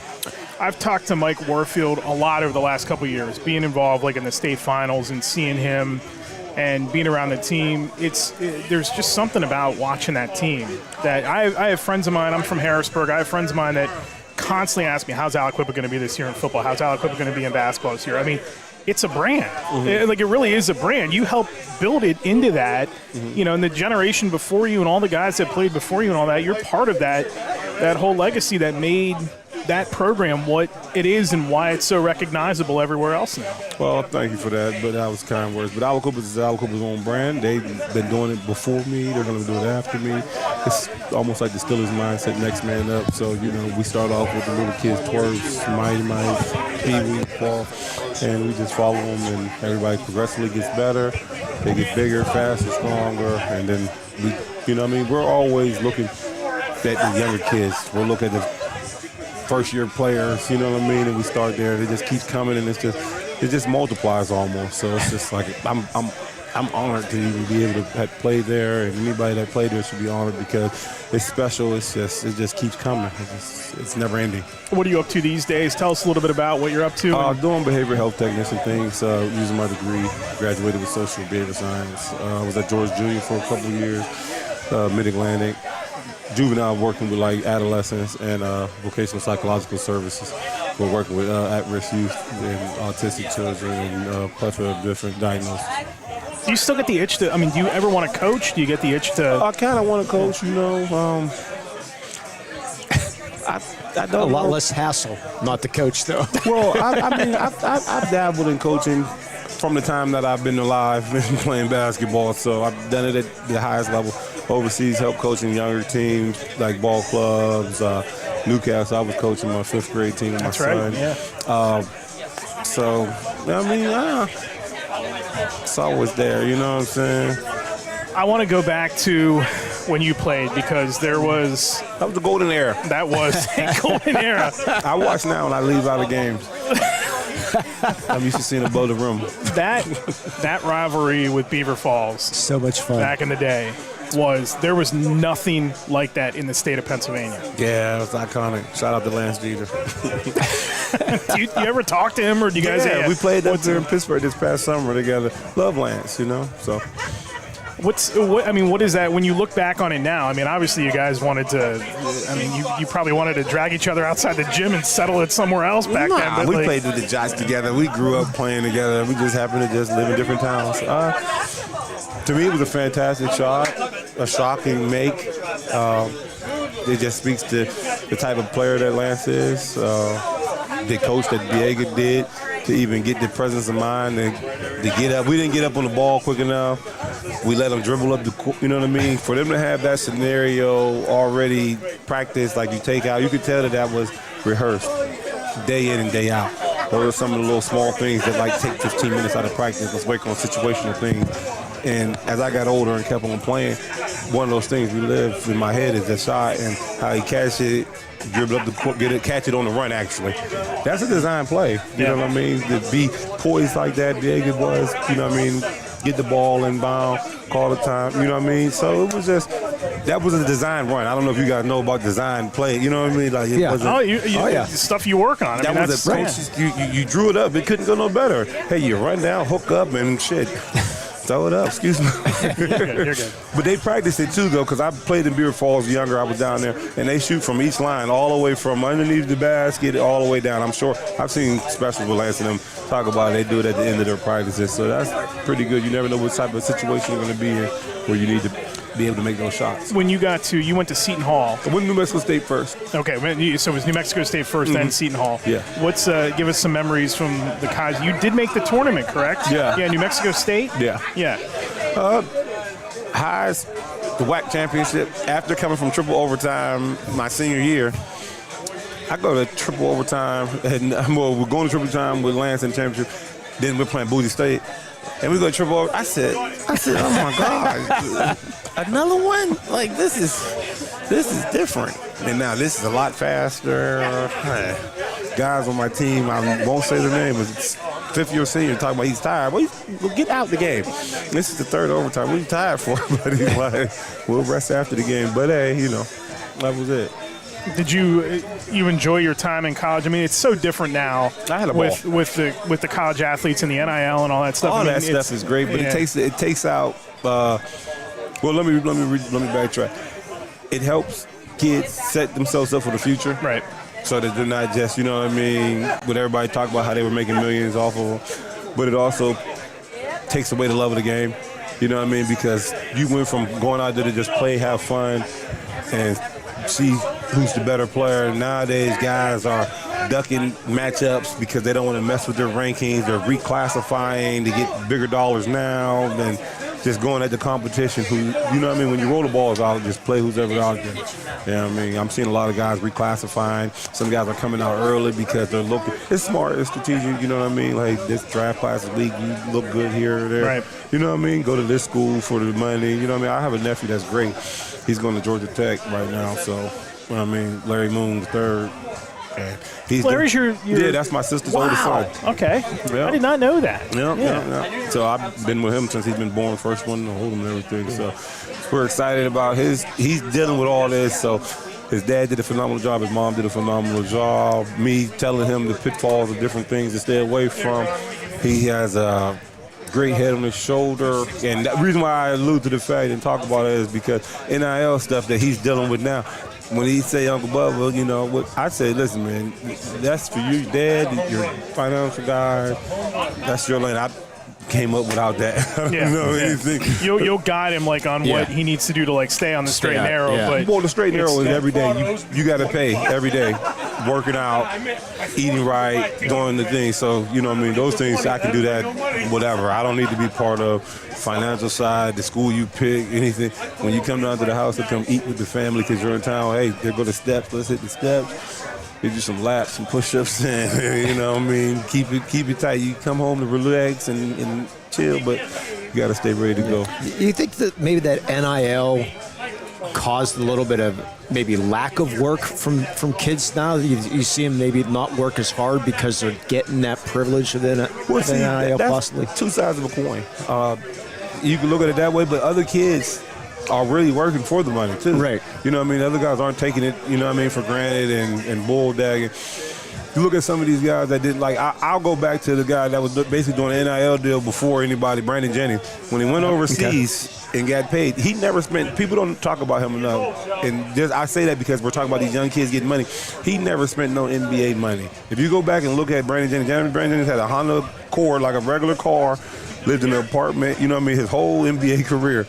People was like, well, why are you living like that? He's like, well, I'm not going to spend the money. You know what I mean? So I say that to say right now, if everybody are doing all these things, like when I went to Montrose Christian, we had an etiquette course. We had how to study, like you know what I mean? How to handle yourself when you're going to the airport, coat, tie, you know what I'm saying? So if they're doing all these things now, you know, none of these things should be new to a kid, you know? So, and it's so advanced nowadays with everybody doing all this. And it's so much money. Like I've seen kids getting high 800,000. And then they transfer the next year and cash. Get more. Yeah.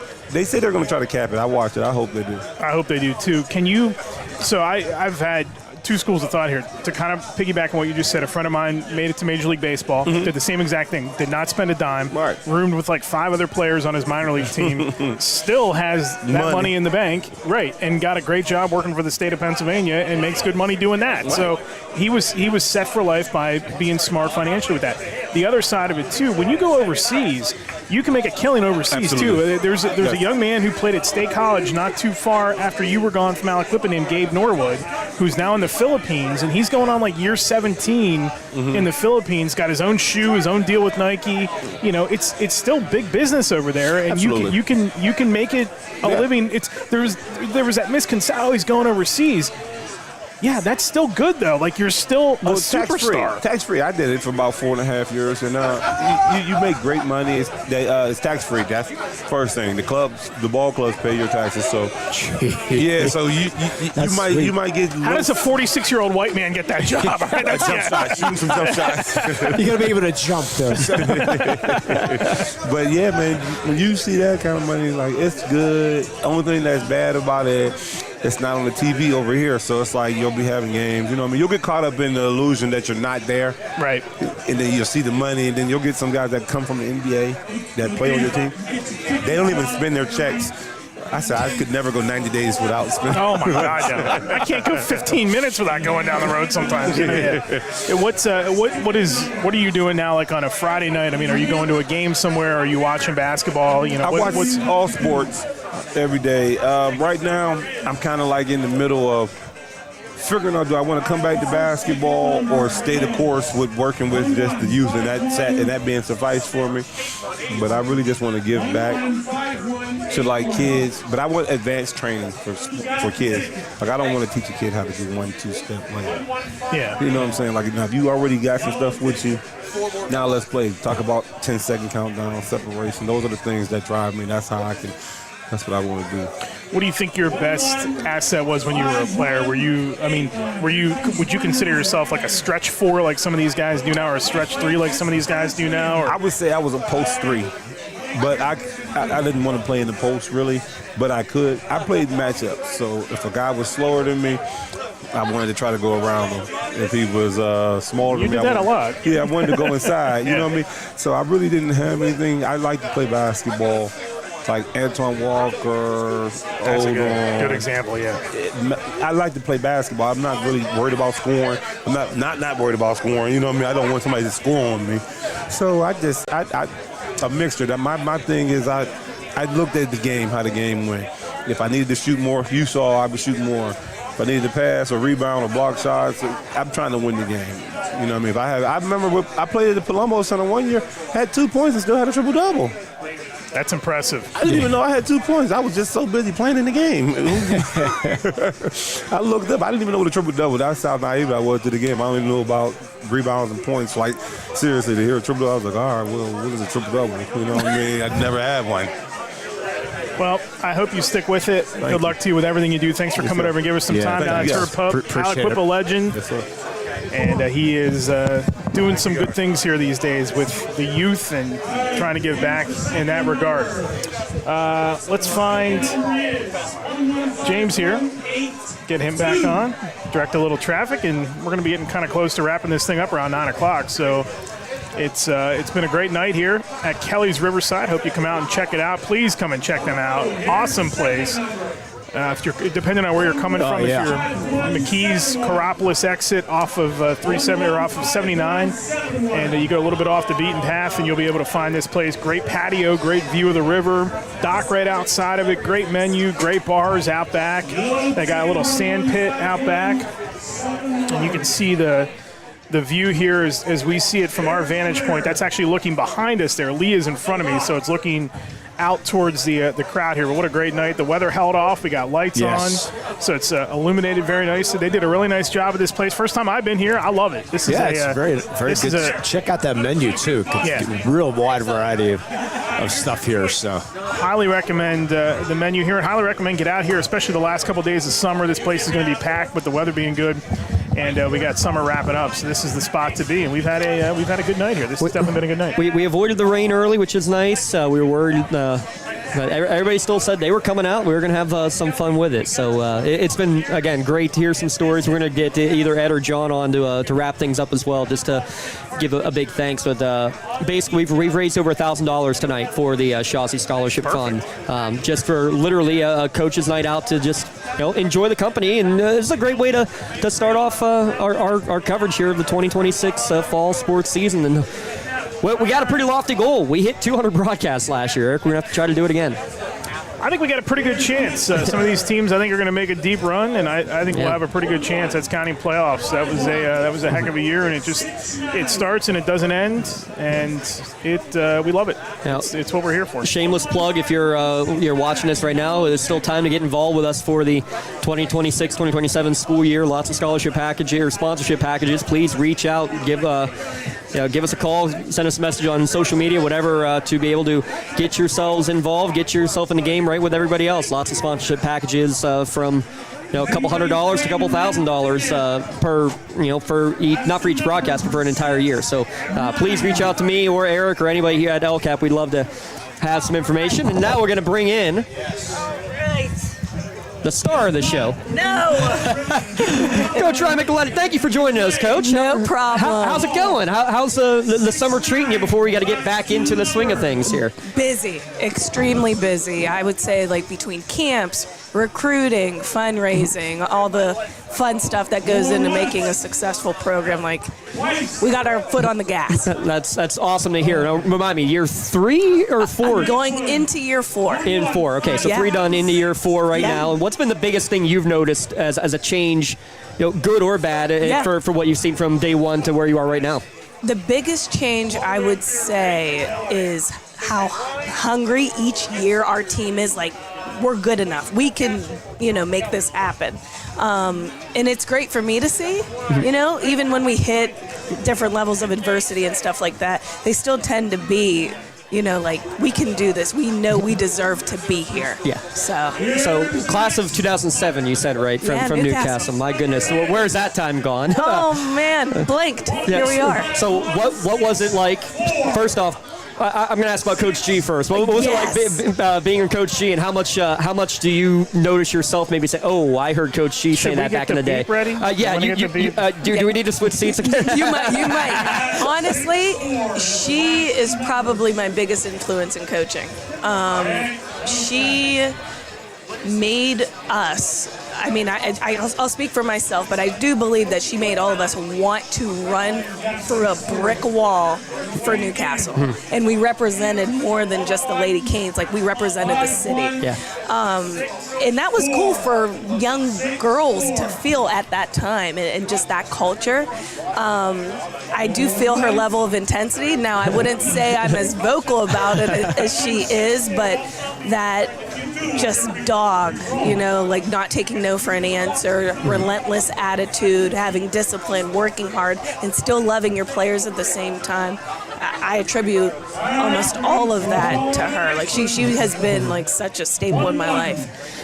Now, like you said, going into your 4th year, how important was it to you to instill within your program, the kind of the local mentality of getting some of these kids from Newcastle and Laurel and the Shannock, all these local schools, to convince them to come and play at Slippery Rock? How big and important was that to you?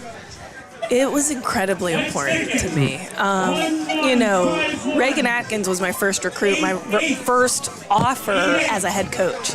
And I remember making that phone call to her and offering her, a scholarship to be on the team. She got emotional. I was emotional. And it was just like, man, I got to do this for a kid from Newcastle. Yeah. Even though she's Laurel, we still count her. We count her. She's one of us. So that was very special. Talk about Reagan and then the rest of the team. A lot of the upperclassmen you got back, you said they're hungry. They're ready to take another step. What is this next step coming for the Rock? You know what? I think our next step is we're going to compete for a championship. I really do. Making the postseason, I think that's kind of like our benchmark goal right now. But having Reagan Atkins, a 2-time all-conference player, she was freshman of the year, and then she only played almost half of a season, and she was a second-team all-conference player in the PIAA, right? Then we have Ayanna Wade coming back at the point guard position, scoring 3,000 points in high school, all-state player, incredible numbers and statistics that I'm sure the WPIAL will hold that record for a long time. And she's coming back because she's hungry. And, these guys, let's be realistic, have opportunities to hit the transfer portal and go anywhere else. No, they want to do it at the Rock. Okay? That's awesome. You got Marin Haggerty, right? From the Shannock. One of the most freakishly athletic players who can make shots, and she's coming back and she's ready to go. Now you throw in that 5th year that the NCAA just, introduced. So do we have her for another 2 years? I could go through our whole roster, but those are some of the players that I think especially you guys the would local ones, familiar with. I know this is going to be a bad question to ask you, and you'll understand why when I ask it. Yeah. Does IUP making that national championship help the conference? Does that help? Does that help you as 100%? You're recruiting against them? I was part of that. I actually did the tournament on their campus, and was around that team and got to know them like very well in a short amount of time. Watch a lot of PSAC. Gannon was great last year. But having the program get to the national title from your conference, yes, you then can go to players and be like, hey, if you come here, you may play for a national title. We just had it happen. Exactly. And it's the team that we want to beat the crap out of the most. Exactly. It's our biggest rival, right? And at one point during our season last year, the top 4 teams on the rest were all ranked in the top 25 in the country. Yep. Right? Yeah. So that's what you get to play against every single night. I respect all the coaches in our league. I think Craig has done an incredible job with IUP. And it's such good balance on both sides of it, too. Like Christy at Shippensburg has been there forever, and she's a great coach. You have so much balance in terms of the coaches, and the competition level in the PSAC is I did Shippensburg for 6 seasons. Yeah. And, just seeing all those teams and like getting a lot of the good non-conference teams get those big games scheduled early. I mean, that's such a boost for the conference. I know, and again, I know it's the arch rival, but that's got to help in some regard. It does, and I think at the end of the day, our league, once we make it to like the postseason and the tournament, like we root for each other because we know how great our league is. No, I do. Honest to God. We root for each other. Like, if Edinburgh gets it in the NCAA tournament, I'm like, that's who we play against every night. I want it to be us. And, absolutely you want it to be us. But that's one of the few things I've said about Lawrence County that a lot of people don't understand. That's how I felt about Lawrence County, too. I'm an Shannon-crat. I hated Laurel. I hated Union. I hated Mohawk. But as soon as they were still going into playoffs and we weren't, we were their biggest fans every time. And I feel like you don't get that a lot, especially at the high school level. That's really cool to hear that happens even with you guys in your conference. That's how I feel. I mean, even for us at Newcastle, so let's rewind a long time ago. When we would play the township schools, we're like, we can't even the game can't be within 20 points, maybe 30 points. We are smashing everybody. Yeah. Now the tides have turned a little bit, right? Newcastle's rebuilding and stuff, but I still, at the end of the day, everybody's rooting for each other. Yeah. When you go to recruit, you have such a hotbed for girls basketball in the WPIAL. Yeah. What's your reach? Like, how far are you going? I mean, we know, like, Mercyhurst had the influence from like southern states and things like that financially and all that, but like what's the next step for athletics at your level, and what will that do to help your reach get out there a little bit more? I know you want to like give the girls the opportunities from your home area and all that, but for sure, you obviously, if you can broaden it and get out there and visit more and see more and all that, that's going to help at some point too. Well, I think my background, having coached Division I for 7 years, it's not new to me or foreign to me to call somebody from Texas and be like, hey, do you want to learn about this school called It's truly a fraternity. Yeah. And I still have those connections from when I was in St. Louis. Like, I still have those coaches texting me like, hey, check out this kid. She has family out that way, and different things like that. So, and we have international players as well. Yeah. We just had a player graduate. She was from Tennessee. Another graduate, we had her. She was from Michigan. So, broadening that reach, I think we kind of already do that, and I'm looking forward to it. I love a very diverse, roster in their experience. You're not wrong about the foreign element in the PSAC too. There's a lot more programs that are getting foreign exchange students. I think Shippensburg 2 years ago, Spain, Ireland. I think they had another one. I forget where she was from, but like the influence in getting these students to go there it's cool. I mean, that's thinking about like so the student can fly to the United States and go to Michigan or Yale or whatever. They're choosing to go to Slippery Rock or Edinburgh or whatever. I mean, that's pretty cool. It's neat. This year we will have one international student. She's from Canada. She went to Orangeville Prep. Her name is Isabel Carson, 6'1" forward. We're really looking forward to see what she can do this year too. You're asking about how to get the kids. Why would anybody not want to go to that? I'm a little partial because I get a paycheck from your rival, but it's like I would. Why would anybody want to go anywhere but that camp? We've been there for track, we've been there for baseball, we've been there for softball, and we've been there for basketball. Yeah. And ask me to go there anytime to do anything, and I'll sign. Tell me where to go. Slippery Rock is unreal, and I really think that our president, Karen Riley, Dr. Riley, has done an incredible job with just the short amount of time she's been there and the different things that have happened at the Rock. Our AD is such a proponent now. She's a Rock grad as well, so she's making sure things are happening too, and I just think we're all blessed to be in the position we're in right now. Yes, one final question. Almost 20 years removed since when you were going through high school. Oh yeah. we didn't have the social media aspect nearly like this. We didn't have video broadcasts of a lot of the games. What would that have meant? And what challenges have you seen with social media at the same time that maybe we should be fortunate we didn't have to deal with 20 years ago? You know what? I think a little bit of a distraction at times, because it's like, you can get into a game and you're so worried about the film that's going to be created of your highlights from that game rather than just focusing and being where your feet are. Yeah. So there's that part. But the good part is the exposure, of course. You can reach out to more colleges. Look, I have this, and you can see it all. And I'm sure you as a coach now can do it the other way around too and reach out to players and see what they're posting and all that, right? Yeah, so you learn a little bit about them and their personality and their background from that, which I'm hoping they all realize. If no, they do now. If they didn't. True.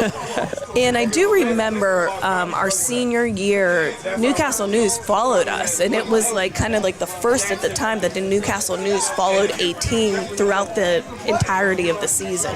So there were pictures and there were videos, and then there was a website, but there wasn't social media back then. Well, maybe Facebook was kind of coming around. Just starting. But you had to be in your own network. Yeah. You had to be in your own net. You had to be in a college network to exactly. be a part of it. Yeah. And so looking at that, I was like, man, that was pretty progressive for back then.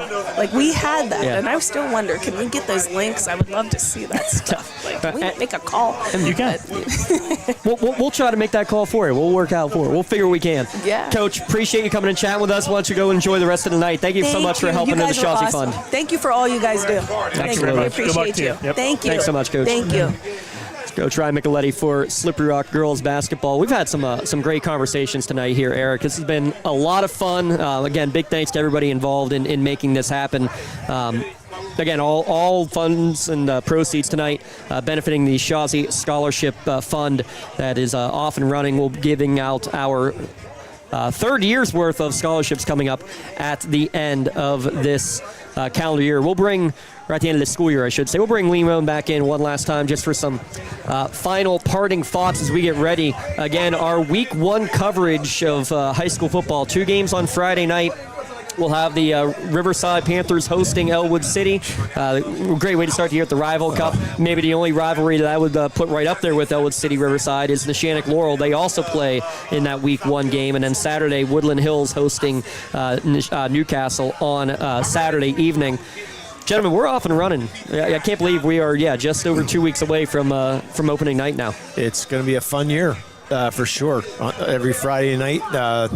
Hopefully get a Lawrence County champion this year in football. Hopefully came close last year, and hopefully we're going to get one of this us year. has put himself out there saying that it's going to happen. Yeah, that's true.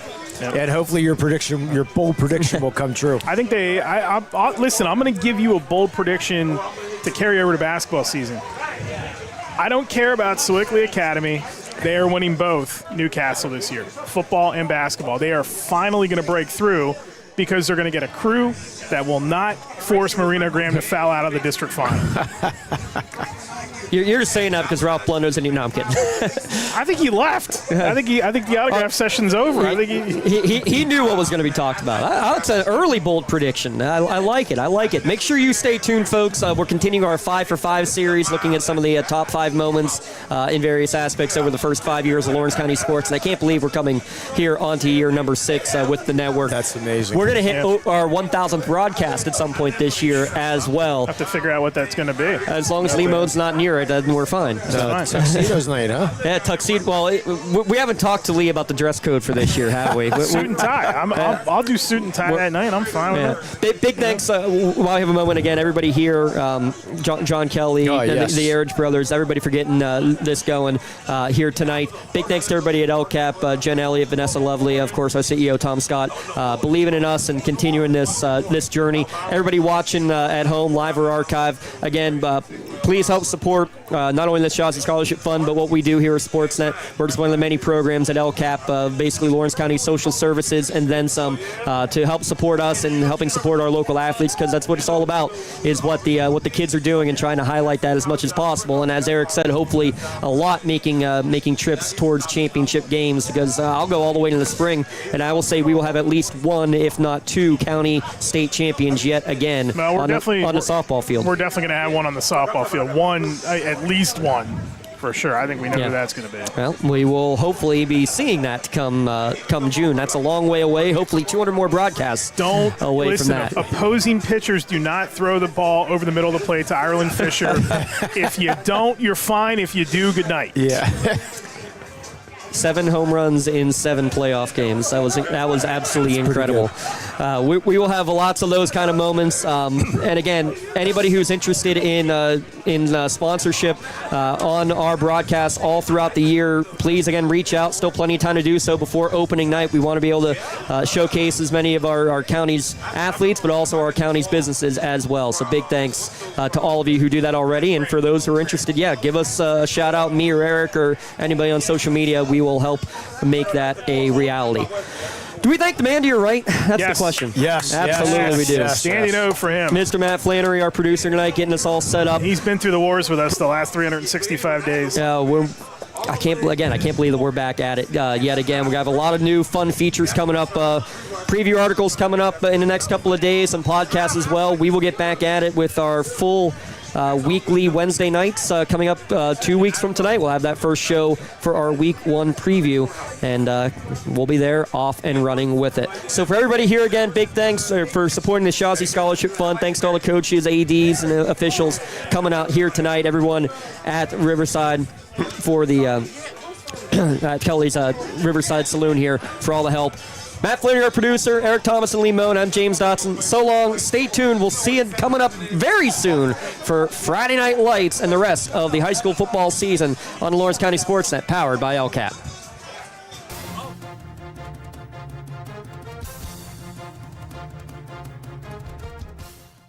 Your voice for Lawrence County sports. The gold ball headed home to Newcastle. This is the Lawrence County SportsNet.